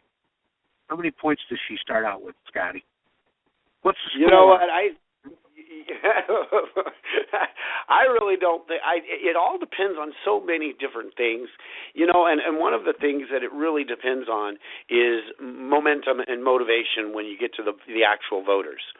Hillary's got some problems with the left that Barack Obama didn't have, and part of the reason why she lost that primary in 2007, 2008. Well, who are they going to vote for? The far left hates her. They always have. Who are they going to vote for? You know what? I think you just have a percentage that just doesn't vote. Now, the question is how big is that percentage? We know we've got a lot of people that voted Democrat over the last two elections that came out and voted that hadn't ever voted or hadn't voted in years, voted for because he was black, voted for all kinds of reasons. What does she actually scoop up out of that, I think, is the million-dollar question, and we won't even really know until we get to November and see exactly what she picks up. But there are so many variables, I don't think you could even, and I like to calculate that kind of stuff, I don't think you could even come close to calculating it right now. I can tell you right now, everybody that voted to re-elect Barack Obama votes for Hillary. Every damn one of them. The only way we win is to mobilize our base. Who does she lose? I think she loses a bunch, and I think we pick up a bunch. I'll tell you, the one thing Donald Trump has been doing. Who does she lose? I think she loses the motivation for a lot of anti-war people because she's always had that issue. That has been an issue that has been her problem for 2 decades. Who are they going to vote for? You're going to say they stay I don't home? think they do. I think they just don't take the time to get up and go out and vote. And we know the Democrats have a problem. That's one of the reasons why they send vans to go pick people up and take them to vote.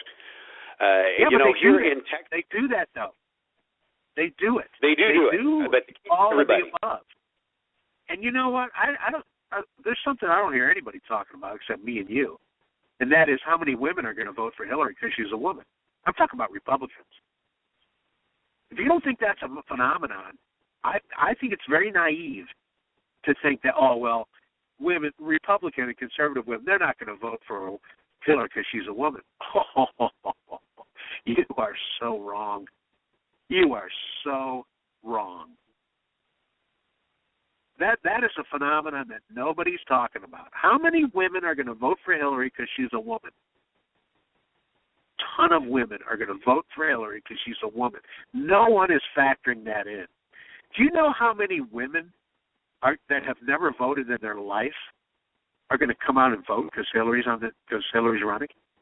Definitely. And see, that's why I say I don't think we even begin to calculate it, because that's a factor. You've got pluses and you've got minuses. And what's going to be the outcome is, if the pluses are bigger than the minuses, she's going to win this. If the minuses are bigger than the pluses, but there's so many different factors that generally haven't really been there. We look back at Barack Obama, and the big factor was the black vote. Not just the percentage of the black vote, but all of the new people that came out and voted because he was black. I don't think that you have there's no women. Oh man, I'm not trying to make a joke. Go ahead. Sorry. Well, I'm just saying, you don't have I don't think you have the strength in the percentages with the woman vote, but you start out with a huge base of women where the black voting base is really not super big when you start comparing. But you're making my point. You're making my point. The numbers, the sheer volume of blacks in this country is, no pun intended, pales in comparison to the number of women in this country. In fact, the biggest voting bloc in this country is women. Bigger than any bloc. 50-point-something percentage of voters are women. So when you talk about taking a certain percentage of that group and switching them to Hillary because she's a woman, you're talking about making the black vote irrelevant, because blacks are going to vote for Democrats. I mean, you can make a case that maybe they'll come out and vote for Trump, but even if they do, even if there's a certain percentage, it pales in the comparison of the number of women that are going to vote for Hillary because she's a woman, conservative Republican women that are going to vote for Hillary because she's a woman, and women who have never voted in their lives are going to come out and vote for Hillary because she's a woman. And how about young women? Young women who have never voted, probably wouldn't vote, probably couldn't find their place to the voting wherever you vote, they're going to come out and vote for Hillary because she's a woman.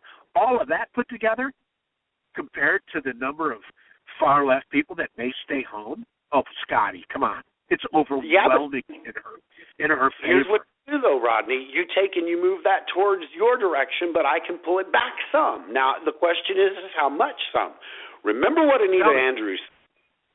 I'm going to tell you, I've been really paying attention to politics through Anita Andrews' eyes over the last couple of weeks since we interviewed her, and looking at the issue of trust. Now, there's a couple of other factors that you have to add into this. When we get past the primary season and into the general election, and Hillary Clinton gets on that campaign trail on the national level, we've got one huge benefit in our big pocket, and that is she sucks at being on the campaign trail.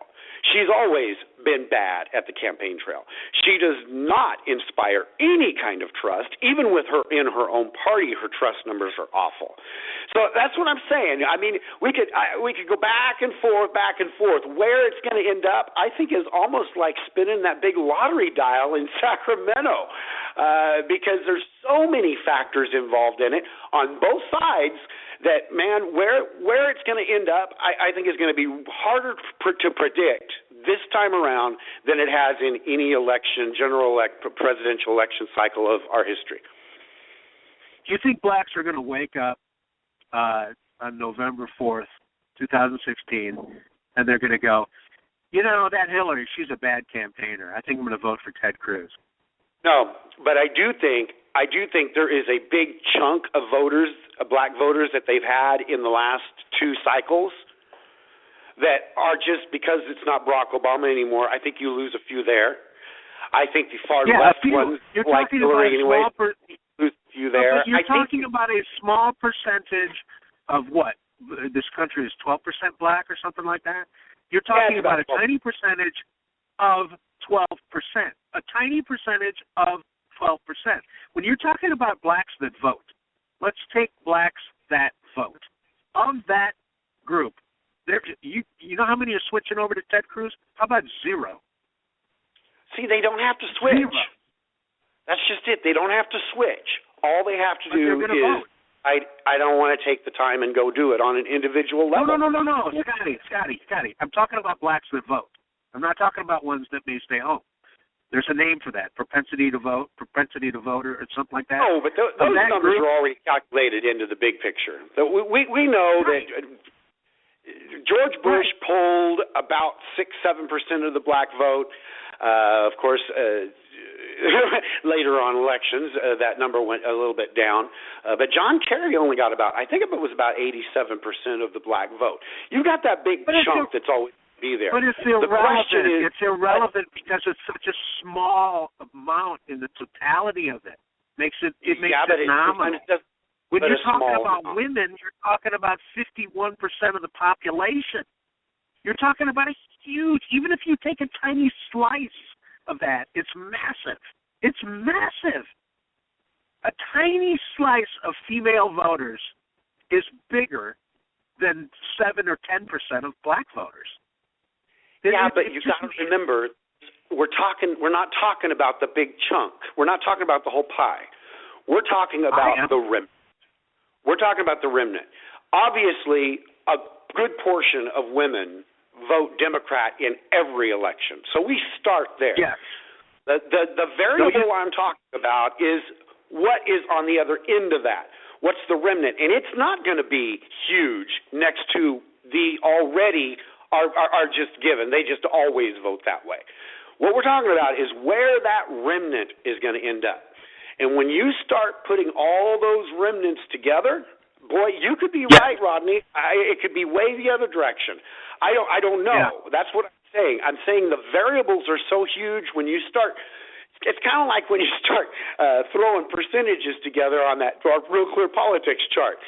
You look at all the percentages at the bottom of that chart, and there's a good 20%, 20 points down there in a bunch of people that have got 1 and 2 points.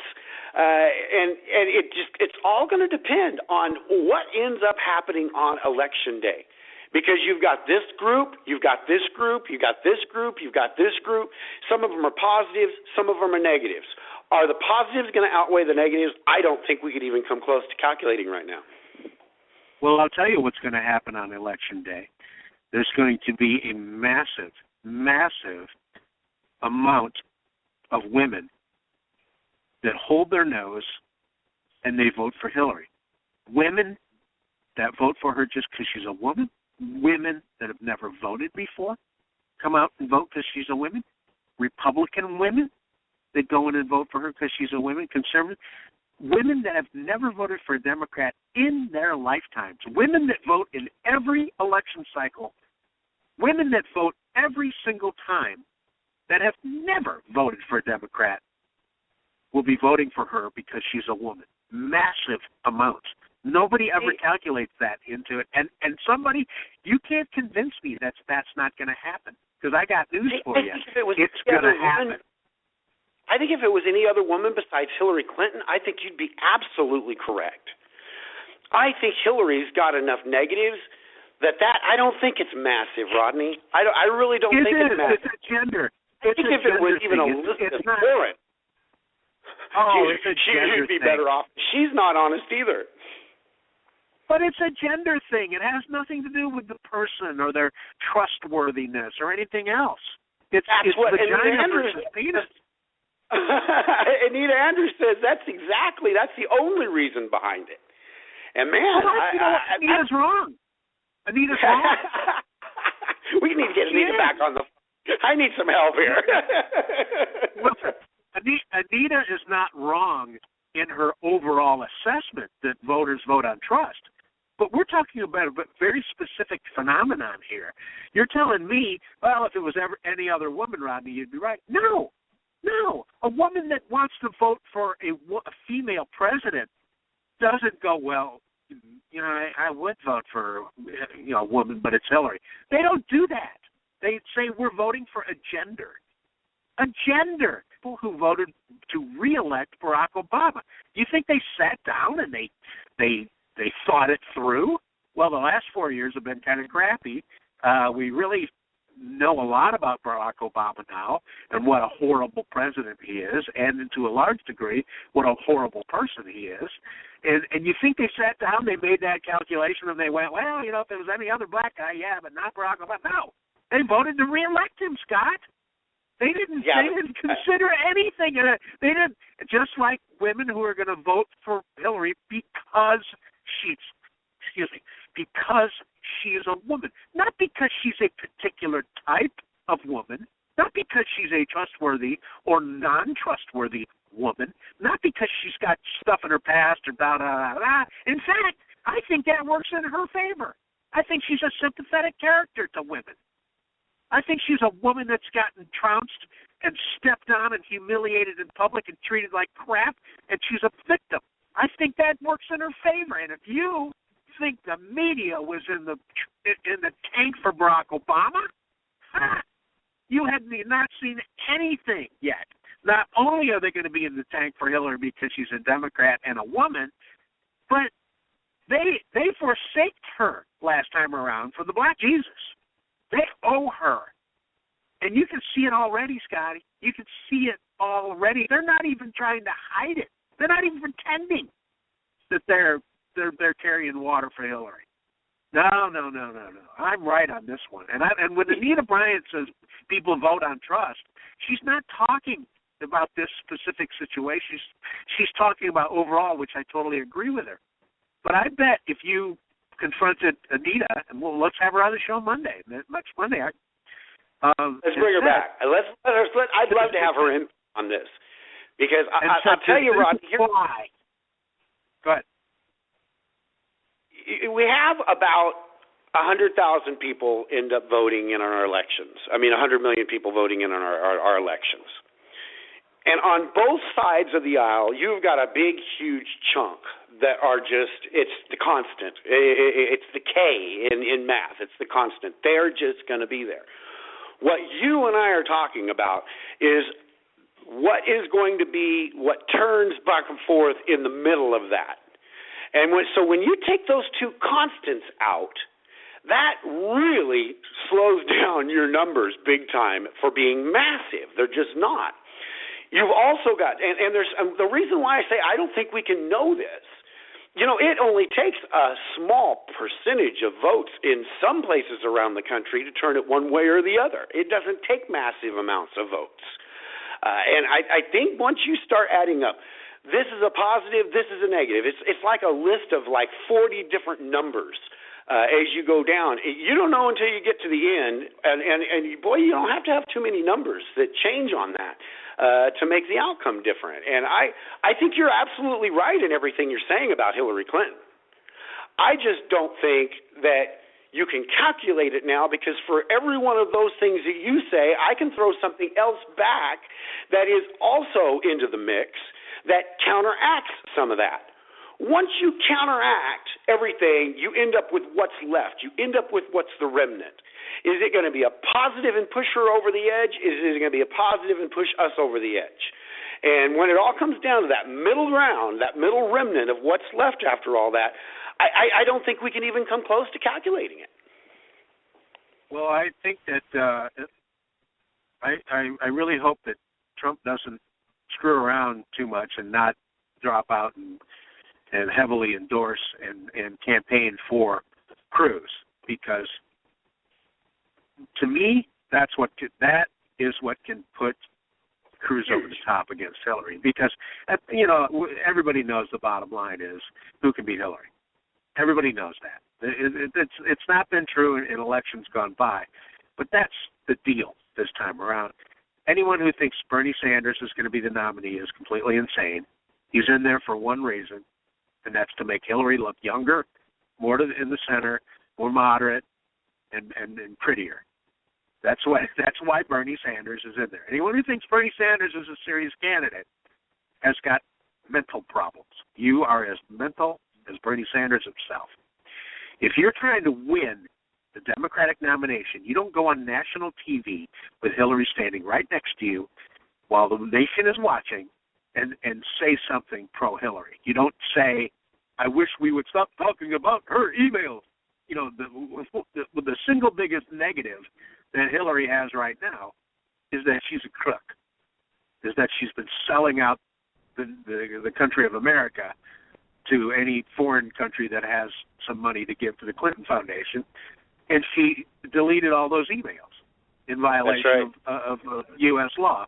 Bernie Sanders got up in the middle of the debate and said, we should stop talking about her emails. As much fun as we're having, Rodney, I got to push a button.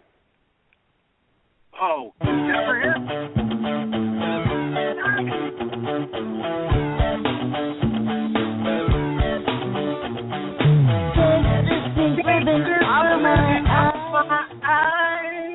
Hi, Jennifer. There you are. How happy must you be? You know what, Jennifer, say hi to Scotty. Jennifer is the editor of collegefix.com. We only got 15 minutes, so we're going to rush right into her. Are you actually here? Because I love you. I don't hear her. Jennifer? God, she's he's there. pushing the wrong button. Unmuted. Hi, sorry, I'm here. Can you? Hello. Yes, she is. Hey, we're still undefeated, huh? Still undefeated. Hi, guys. I gotta say, yeah. I must be what? Okay.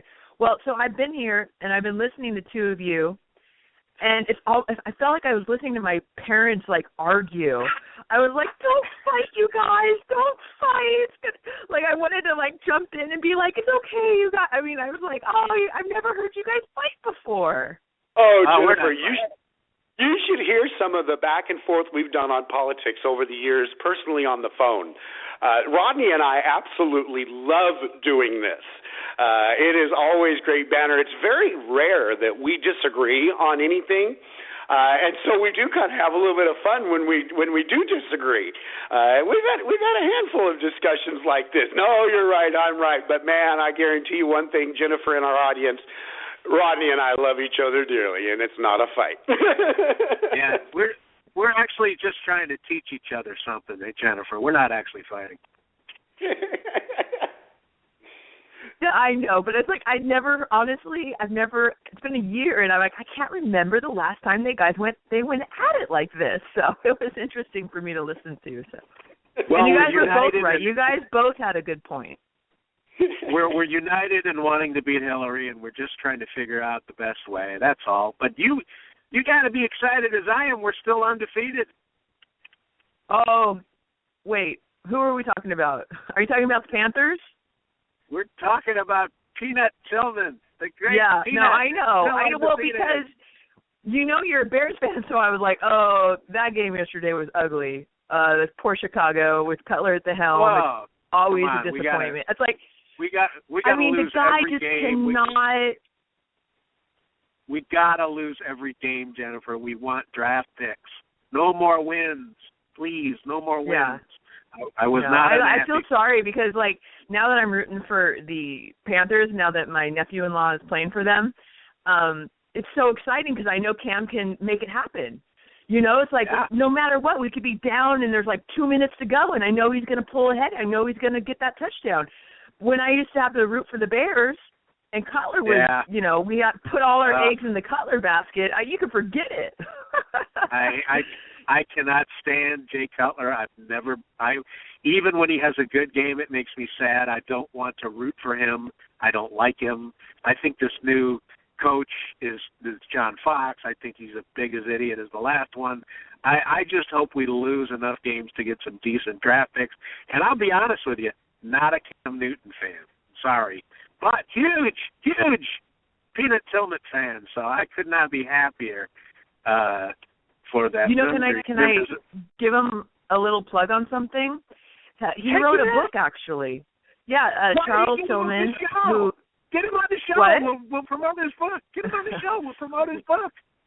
Come on. Well, he's living in North Carolina. He's in the middle of headed to the Super Bowl, but I'm over here. When the season's over. Okay. Of course. But he wrote a book called The Middle School Rules of Peanut Tillman because he talked a little bit about growing up, an Army brat and some of the challenges he faced. believing in himself as a young athlete, having big dreams and being the product of divorce and everything. So it's a real great story if you have a middle schooler who loves sports, about overcoming adversity and staying positive. And, he is a, big Christian, big, role model on and off the field stuff, something to throw out there. One of the greatest Chicago Bears that ever walked onto the field, and so did his field. Of course, I read his book. It's great. Peanut Tillman is a legend in Chicago. How in the world they would ever let him walk away from that? I would pay him just to stand on the sidelines, honest to God. He gets hurt a he's a couple good of times influence on the team, because he keeps them grounded. He's a good influence, reminding the players, hey, let's stay focused. He's so positive. He has such a great love of the game. So. Even though I don't like Cam Newton, I don't like that. I do not like people Why, that is he celebrate. too smug for you? And you know what? He celebrates. He does that stupid act like you've been there, okay? Act like Peanut Tillman. All right? Stop with the celebrating. It's embarrassing. Anyway, no, it's a little cheesy. I'm not going to lie. I agree. It's a little cheesy. The way he taught, it's like, dude, don't be an amateur. Come on. And who would name a kid after a car part? Cam. I mean, it's like transmission leak Conover. Who does that? Anyway, I am a big Panther fan. I'm a big Jennifer fan. I'm a big Peanut fan. What is going on? And I'm going to let you and Scotty talk here for a minute. What is going on in the world of college campus, which is Jennifer's forte? Well, one thing I was going to mention, because I know that, Rodney, you appreciate humor and you like some funny jokes. And my colleague Dave Huber, he's an editor at the College Fix. He kind of took this political correctness run amok trend on college campuses to its furthest extreme. Because, where does it end? We change a word here, we ban a word there, you can't say this, you can't look at that. Thomas Jefferson is offensive. The word illegal alien is offensive. You can't say this, it's sexist. You can't say that, it's misogynist. So he kind of took it to the extreme in a humorous, satirical sort of way, but it's got a valid point. So he kind of took all the words that haven't been attacked yet. You guys might recall that over at Yale and some of these Ivy League schools, the folks that are live-in deans inside the dorms are called masters. It's an old tradition to call them masters of that particular dorm, dates back centuries, but, because the term master, like 7 degrees of separation from, slavery, they found it offensive. They wanted it done away with. A couple of colleges have done away with the term master.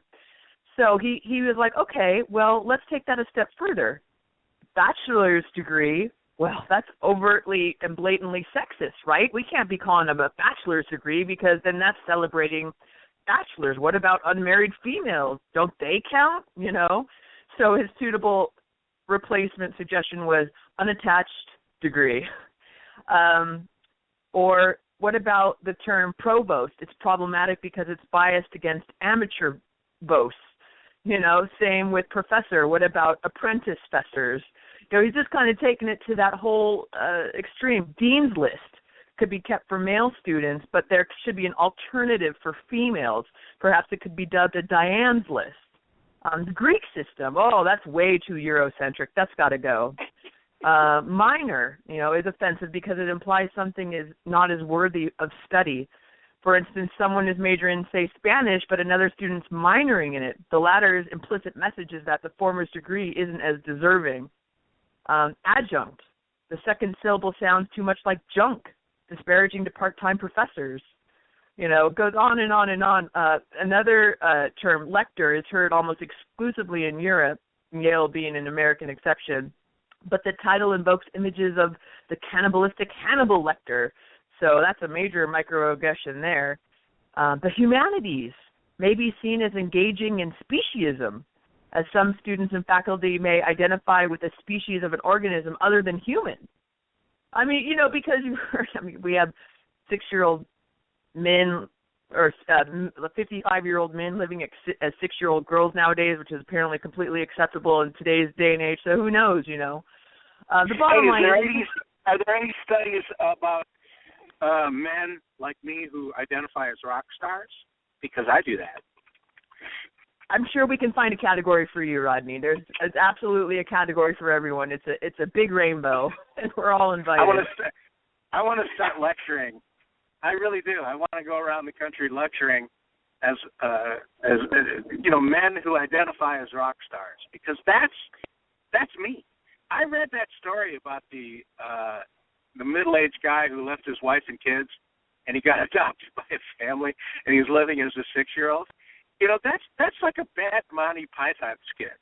You know what I mean? I honestly thought we were going to read the next day in the paper where the whole thing was a put-on. But it's not, is it? It's real. I'm telling you, I'm so revolted and disgusted by that story. And the fact that man, do you know he's living with young people? Like, the parents are so messed up. By the way, I read that the dad that is accepting this man's delusion is also sexually involved with him, which is so disgusting. I can't even begin to tell you. But they're also living with young people. He has, like, normal age siblings, 7, 8, 9. I mean, they should be put in child protective services. This is insane. It's insane. I can't believe. Now, this is in Canada, so who knows what they're thinking, but how are we come to a point where a 55-year-old man can pretend that he is a 6-year-old girl and dress like that and have a sexual relationship with his quote-unquote adoptive father and live with 6, 7, and 8-year-old siblings, quote-unquote, the adopted siblings, and we're all just going to look the other way and say this is completely normal. It's probably one of the most disturbing stories I've read. I can't even remember in how long. We're going to do more than that. We're going to do more than go along with it. We're going to celebrate it. We're going to say how brave he is. We're going to say how brave the adoptive parents are. Can you imagine, I mean, for a second, what this guy's actual children, and he's, 57, so his children are probably, right around 30, 28 to 35 probably. Can you imagine what his actual children are thinking? Like, Dad's completely gone off the deep end, and we're going to celebrate it. We're not only going to accept it, we're going to treat it, we're going to treat it like Bruce Jenner. How courageous are you to come out with your true identity? Well, you're not courageous. Is anyone crazy anymore, Jennifer? Does anyone get put into the category of you are batshit nuts? Yeah, I know. I agree. I want to be like, we living in the Twilight Zone? I mean, this is insane. It just goes to show you how far our country has fallen, gone. I don't know. It's scary in a way. Well, I've traveled through Canada, and that's a weird country. I don't care what you say. Is it? Canada. Oh my God! You show me a normal, successful Canadian, I'll show you an American. The first thing they do is run for the border with any modicum of normalcy and success. I mean, that's a weird country, Canada.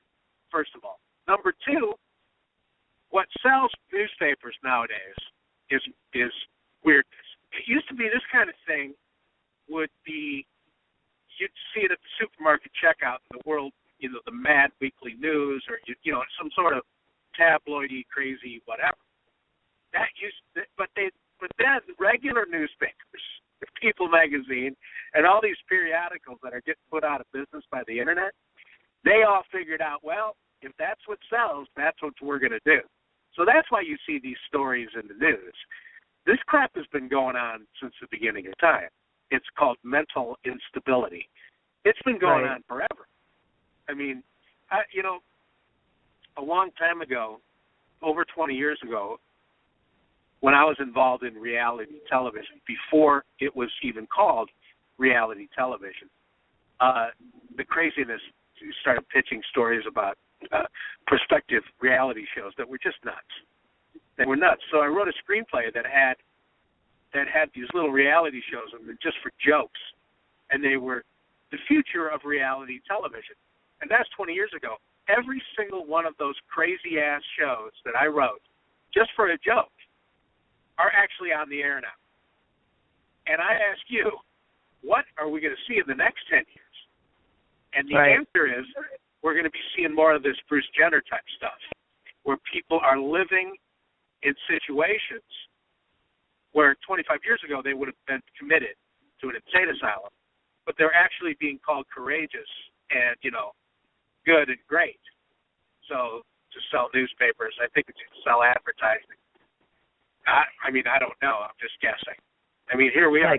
Well, now you know what it's called now? Nowadays it's called clickbait. Yes, it's called clickbait. That's why we have a story over at www.joeformerica on this very subject. Clickbait. But, but the conclusions, thankfully, that we make are similar to what we're talking about right now, which is, look, folks, this guy's sick. Now, not everybody in that family is necessarily sick. The idiots that adopted this 57-year-old thinks he's a 6-year-old, they may be idiots. They may be sick, no doubt about it, but they may have children that are perfectly normal. I mean, these kids are big, but they're also influential. So they might go, well, every family really should have a 57-year-old 6-year-old. So that's where the problem comes in. Is you got normal. You have the potential for normal human beings being influenced in that manner. I mean, am I off base? Not only are you not off base, quoting scripture, Rodney. Of course. Paul told Timothy things would wax worse and worse. If you go to Deuteronomy chapter 6, there's a a rather well-known scripture. Jennifer, you probably are familiar with it, about children. And in order to raise your children, making sure that you put their faith right there. You teach them as well as put it as a part of your conversation. You mark it everywhere. And the concept that Moses is getting across to the Israelites there, the big concept is if you don't stay firm to what is truth, you're going to wander. And the more you wander, the more you're going to wander. And so we have this thing that what was acceptable to our parents, we kind of tend to go a little further away from. And we end up where we're at. But what are our children going to accept? Well, we've created a new norm is what we've done, and then they're going to take it a little further. And generation after generation, you get further and further away. It is the pattern of history. It is the whole pattern of the first 11 chapters of the book of Genesis. That's how you end up at the Tower of Babel. That's how you end up at the time of Noah. But, man, Rodney, you're right. It waxes worse and worse, and it is the reason why I do what I do every day, trying to help keep pulling that back. Because, boy, I worry about my 3 nieces who are 7, 10, and 13. I worry about what it's going to be like when they're 40. I really do. Jennifer, what gets you up in the morning? Why is it, now we know Scotty's deal, what motivates you? Why do you do what you do? Is it just similar because you have kids, I know? I mean, I don't know if this is the answer you're looking for, but it's the helmet of salvation that gets me up in the morning. It's knowing that we were created by a loving God who sent his son to die for us so that we could rise with him and live in heaven forever. I mean, on my worst day, on those days where you are hitting your head against a brick wall, you're in the gutter, and you're like, everything is going wrong, I just take a deep breath and I know that this is but a fleeting moment, and my real joy in life is knowing that I will spend eternity with a loving creator. And those are what gets me through the dark times, knowing that, I'm a child of God. So when I get upset about the 2016 election and how it's going, when I get upset about the way America has turned its back on its Christian roots, when I get upset about how there's so much evil in this world, and there's so much evil in this world. If you look at what is going on in the Middle East and Africa, I mean, human trafficking, the horrible things that are being done to young people, that is the real horror of this world. It's the evil that is being perpetrated on young children, and it could really get you down. if you think about it. So I just hold on to the helmet of salvation, the promise that in the end there will be no more tears. When the New York Daily News gave their stupid headline, God isn't fixing this, and people replied, no, he already has fixed this through his son Jesus Christ and the promise of salvation and eternal life with him. So you know what? That's what gets me through my days. It honestly does, because we're living in dark times. And there is hope. We can still have hope. And that's the beautiful thing about, dealing with some of this stuff, is the hope that we can hold on to every single day, in good times and bad. So I don't know if that's what you were looking for. It's a little deep, but I'm throwing it out there because that's how I really feel. That's me talking sincere. Well, that's what I was looking for, was you to talk sincere. I mean, that's all I ever asked for.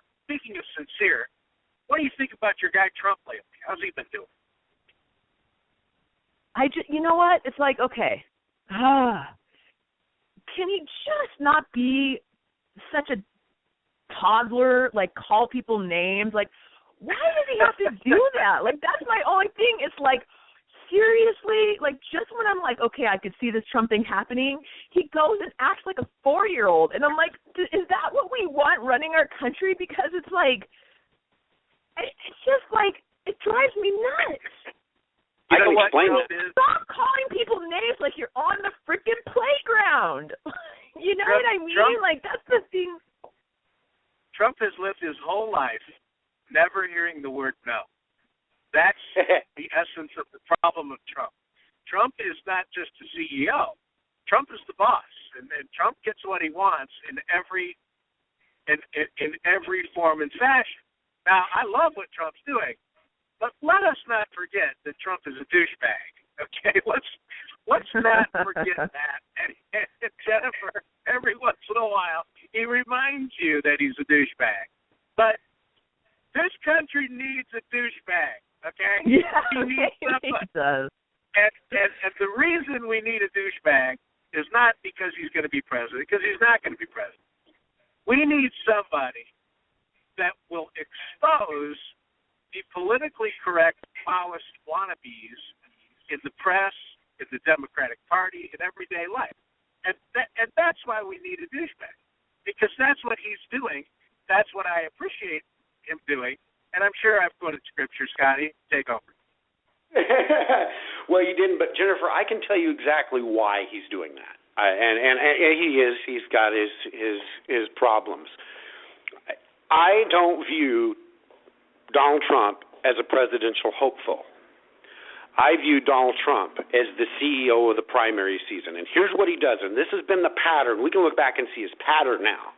He did it on immigration. He did it on the wall. He most recently did it on Muslims. What did he do?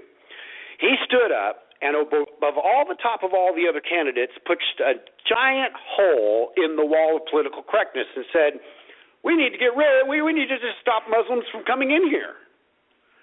Opening up the dialogue for those people below him. When he throws names, I love it when he throws names because he's just doing this little name-calling thing. He's got two purposes for those snowballs. Some of those snowballs are meant for a knockout punch. Some of those snowballs are meant to be thrown back. I guarantee you right now, the discourse going on between Donald Trump and Ted Cruz that we have not seen before, if you look at it, it's very light on its edge. But what is Donald Trump doing for Ted Cruz? At a pivotal point, he's putting him in the news media, especially in Iowa. And so they throw things back and forth, and then they compliment each other.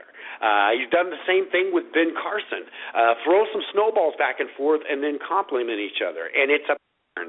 And Rodney's been saying it since the beginning. I've been saying it since the beginning. He's there as John the Baptist to prepare the way, to level the roads, to level the mountains for Ted Cruz underneath him. And I think it's a brilliant tactic.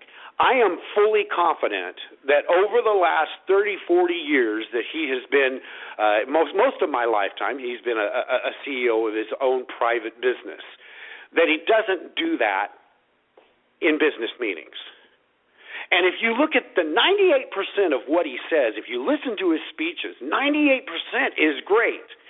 But then he's playing the media with these snowballs. He can say, Carly Fiorina's ugly. And what does it do? It takes the news media and it turns them on their side. And I don't view him as a presidential hopeful. I view him as a CEO of the primary season. Because of Donald Trump being there, we have had a totally different primary season than we've ever seen before. I'm a firm believer that if Donald Trump was not there, we'd be dealing with Jeb Bush right now. But you can look at those charts and you can see the moment that Donald Trump started rising, Jeb Bush ended up at the bottom, and he stayed there. Chris Christie, some of these other guys that in past primaries, everybody had their few weeks of a bump. Really, Scott Walker had one at the very beginning before he ever even entered the race. Carly Fiorina had a kind of a decent bump. Rand Paul never did have a bump. He started up at about 12% and just dropped. It's been look at the charts, it's been a totally different primary season, and I accredit all of that to Donald Trump manipulating the media, manipulating the establishment. I'm loving what he's doing. I love it when he calls for a third party, when he says, I'm going to run for a third party. I don't believe he's going to do it for 5 seconds. But we know from foreign policy that Ronald Reagan never told the Russians he wasn't going to invade them. We also know that Ronald Reagan probably never had any ambition to invade them. But, boy, he sure made sure he let Russia think that he would invade them. And that's what Donald Trump's done. And Carson pulled the same thing this last week. I think him and Donald Trump are going. What are they doing by that? They're stirring up and holding their thumb down on the establishment that is scared to death right now, and that's exactly where we want them to be. I've always wanted Ted Cruz to be president. Since I helped him in his Senate campaign, I've wanted him to be president. I was worried up until the last few months that it was going to be a lottery ticket in order to make it. And I think Donald Trump has prepared the way for it. I think it's made it possible, and I'll be forever thankful to Donald Trump for that. Well, you made me feel better, I guess, about that then, if you're saying it's a strategy and not just him being an immature, douche. So, well, I guess I can take a little hope in that. I think it comes naturally from him.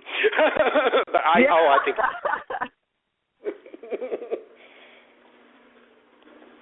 Okay, fair enough. Well, like I said, that's an interesting perspective because I suppose it is keeping Cruz in the limelight now. If they're kind of going back and forth at it, then that does give Cruz the spotlight. Not that Cruz has seemed to be doing great, lately on his own too, but there is that silver lining. So yeah, you made me feel a little bit better, Scotty. Thank you.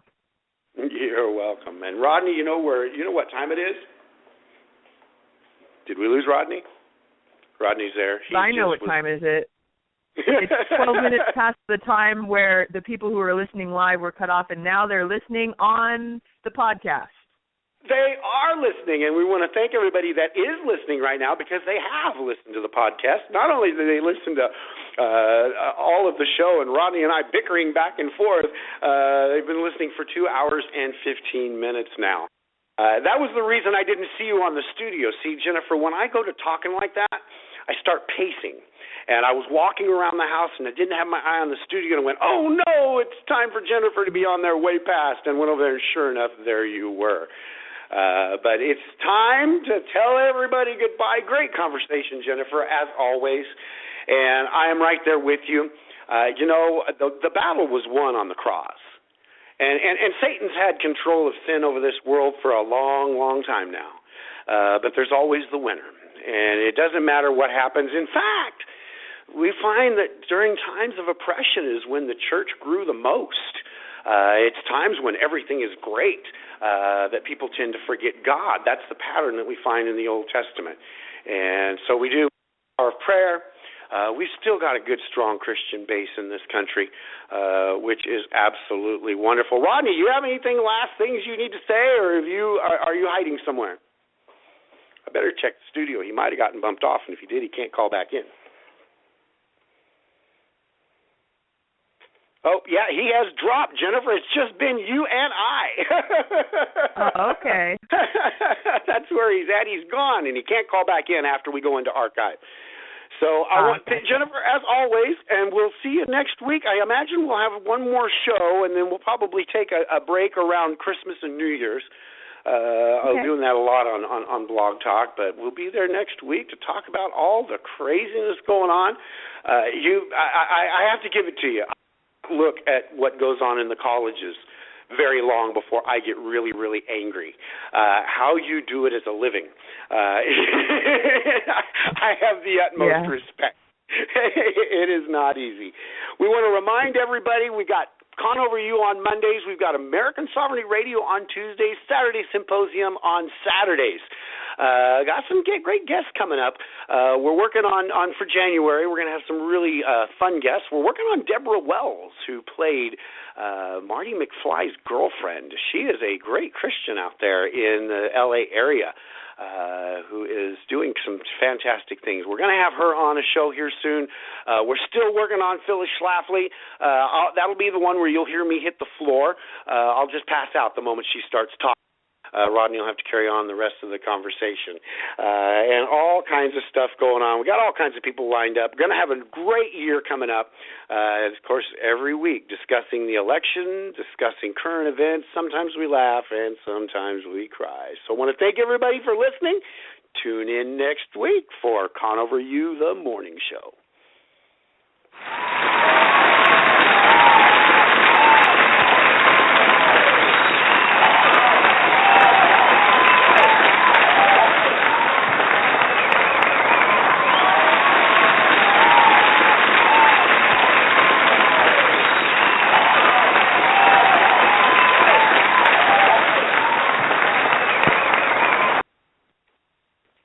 Geico presents Unanswerable Questions. Why are yawns contagious? What makes some ketchup fancy? Or the big one, why doesn't everyone switch to Geico and they could save 15% or more on car insurance? However, you could be a part of the answer by switching to Geico and saving hundreds for yourself. Money you could use to purchase bottle after bottle of the fanciest of ketchups. Geico, the answer to savings. 15 minutes could save you 15% or more.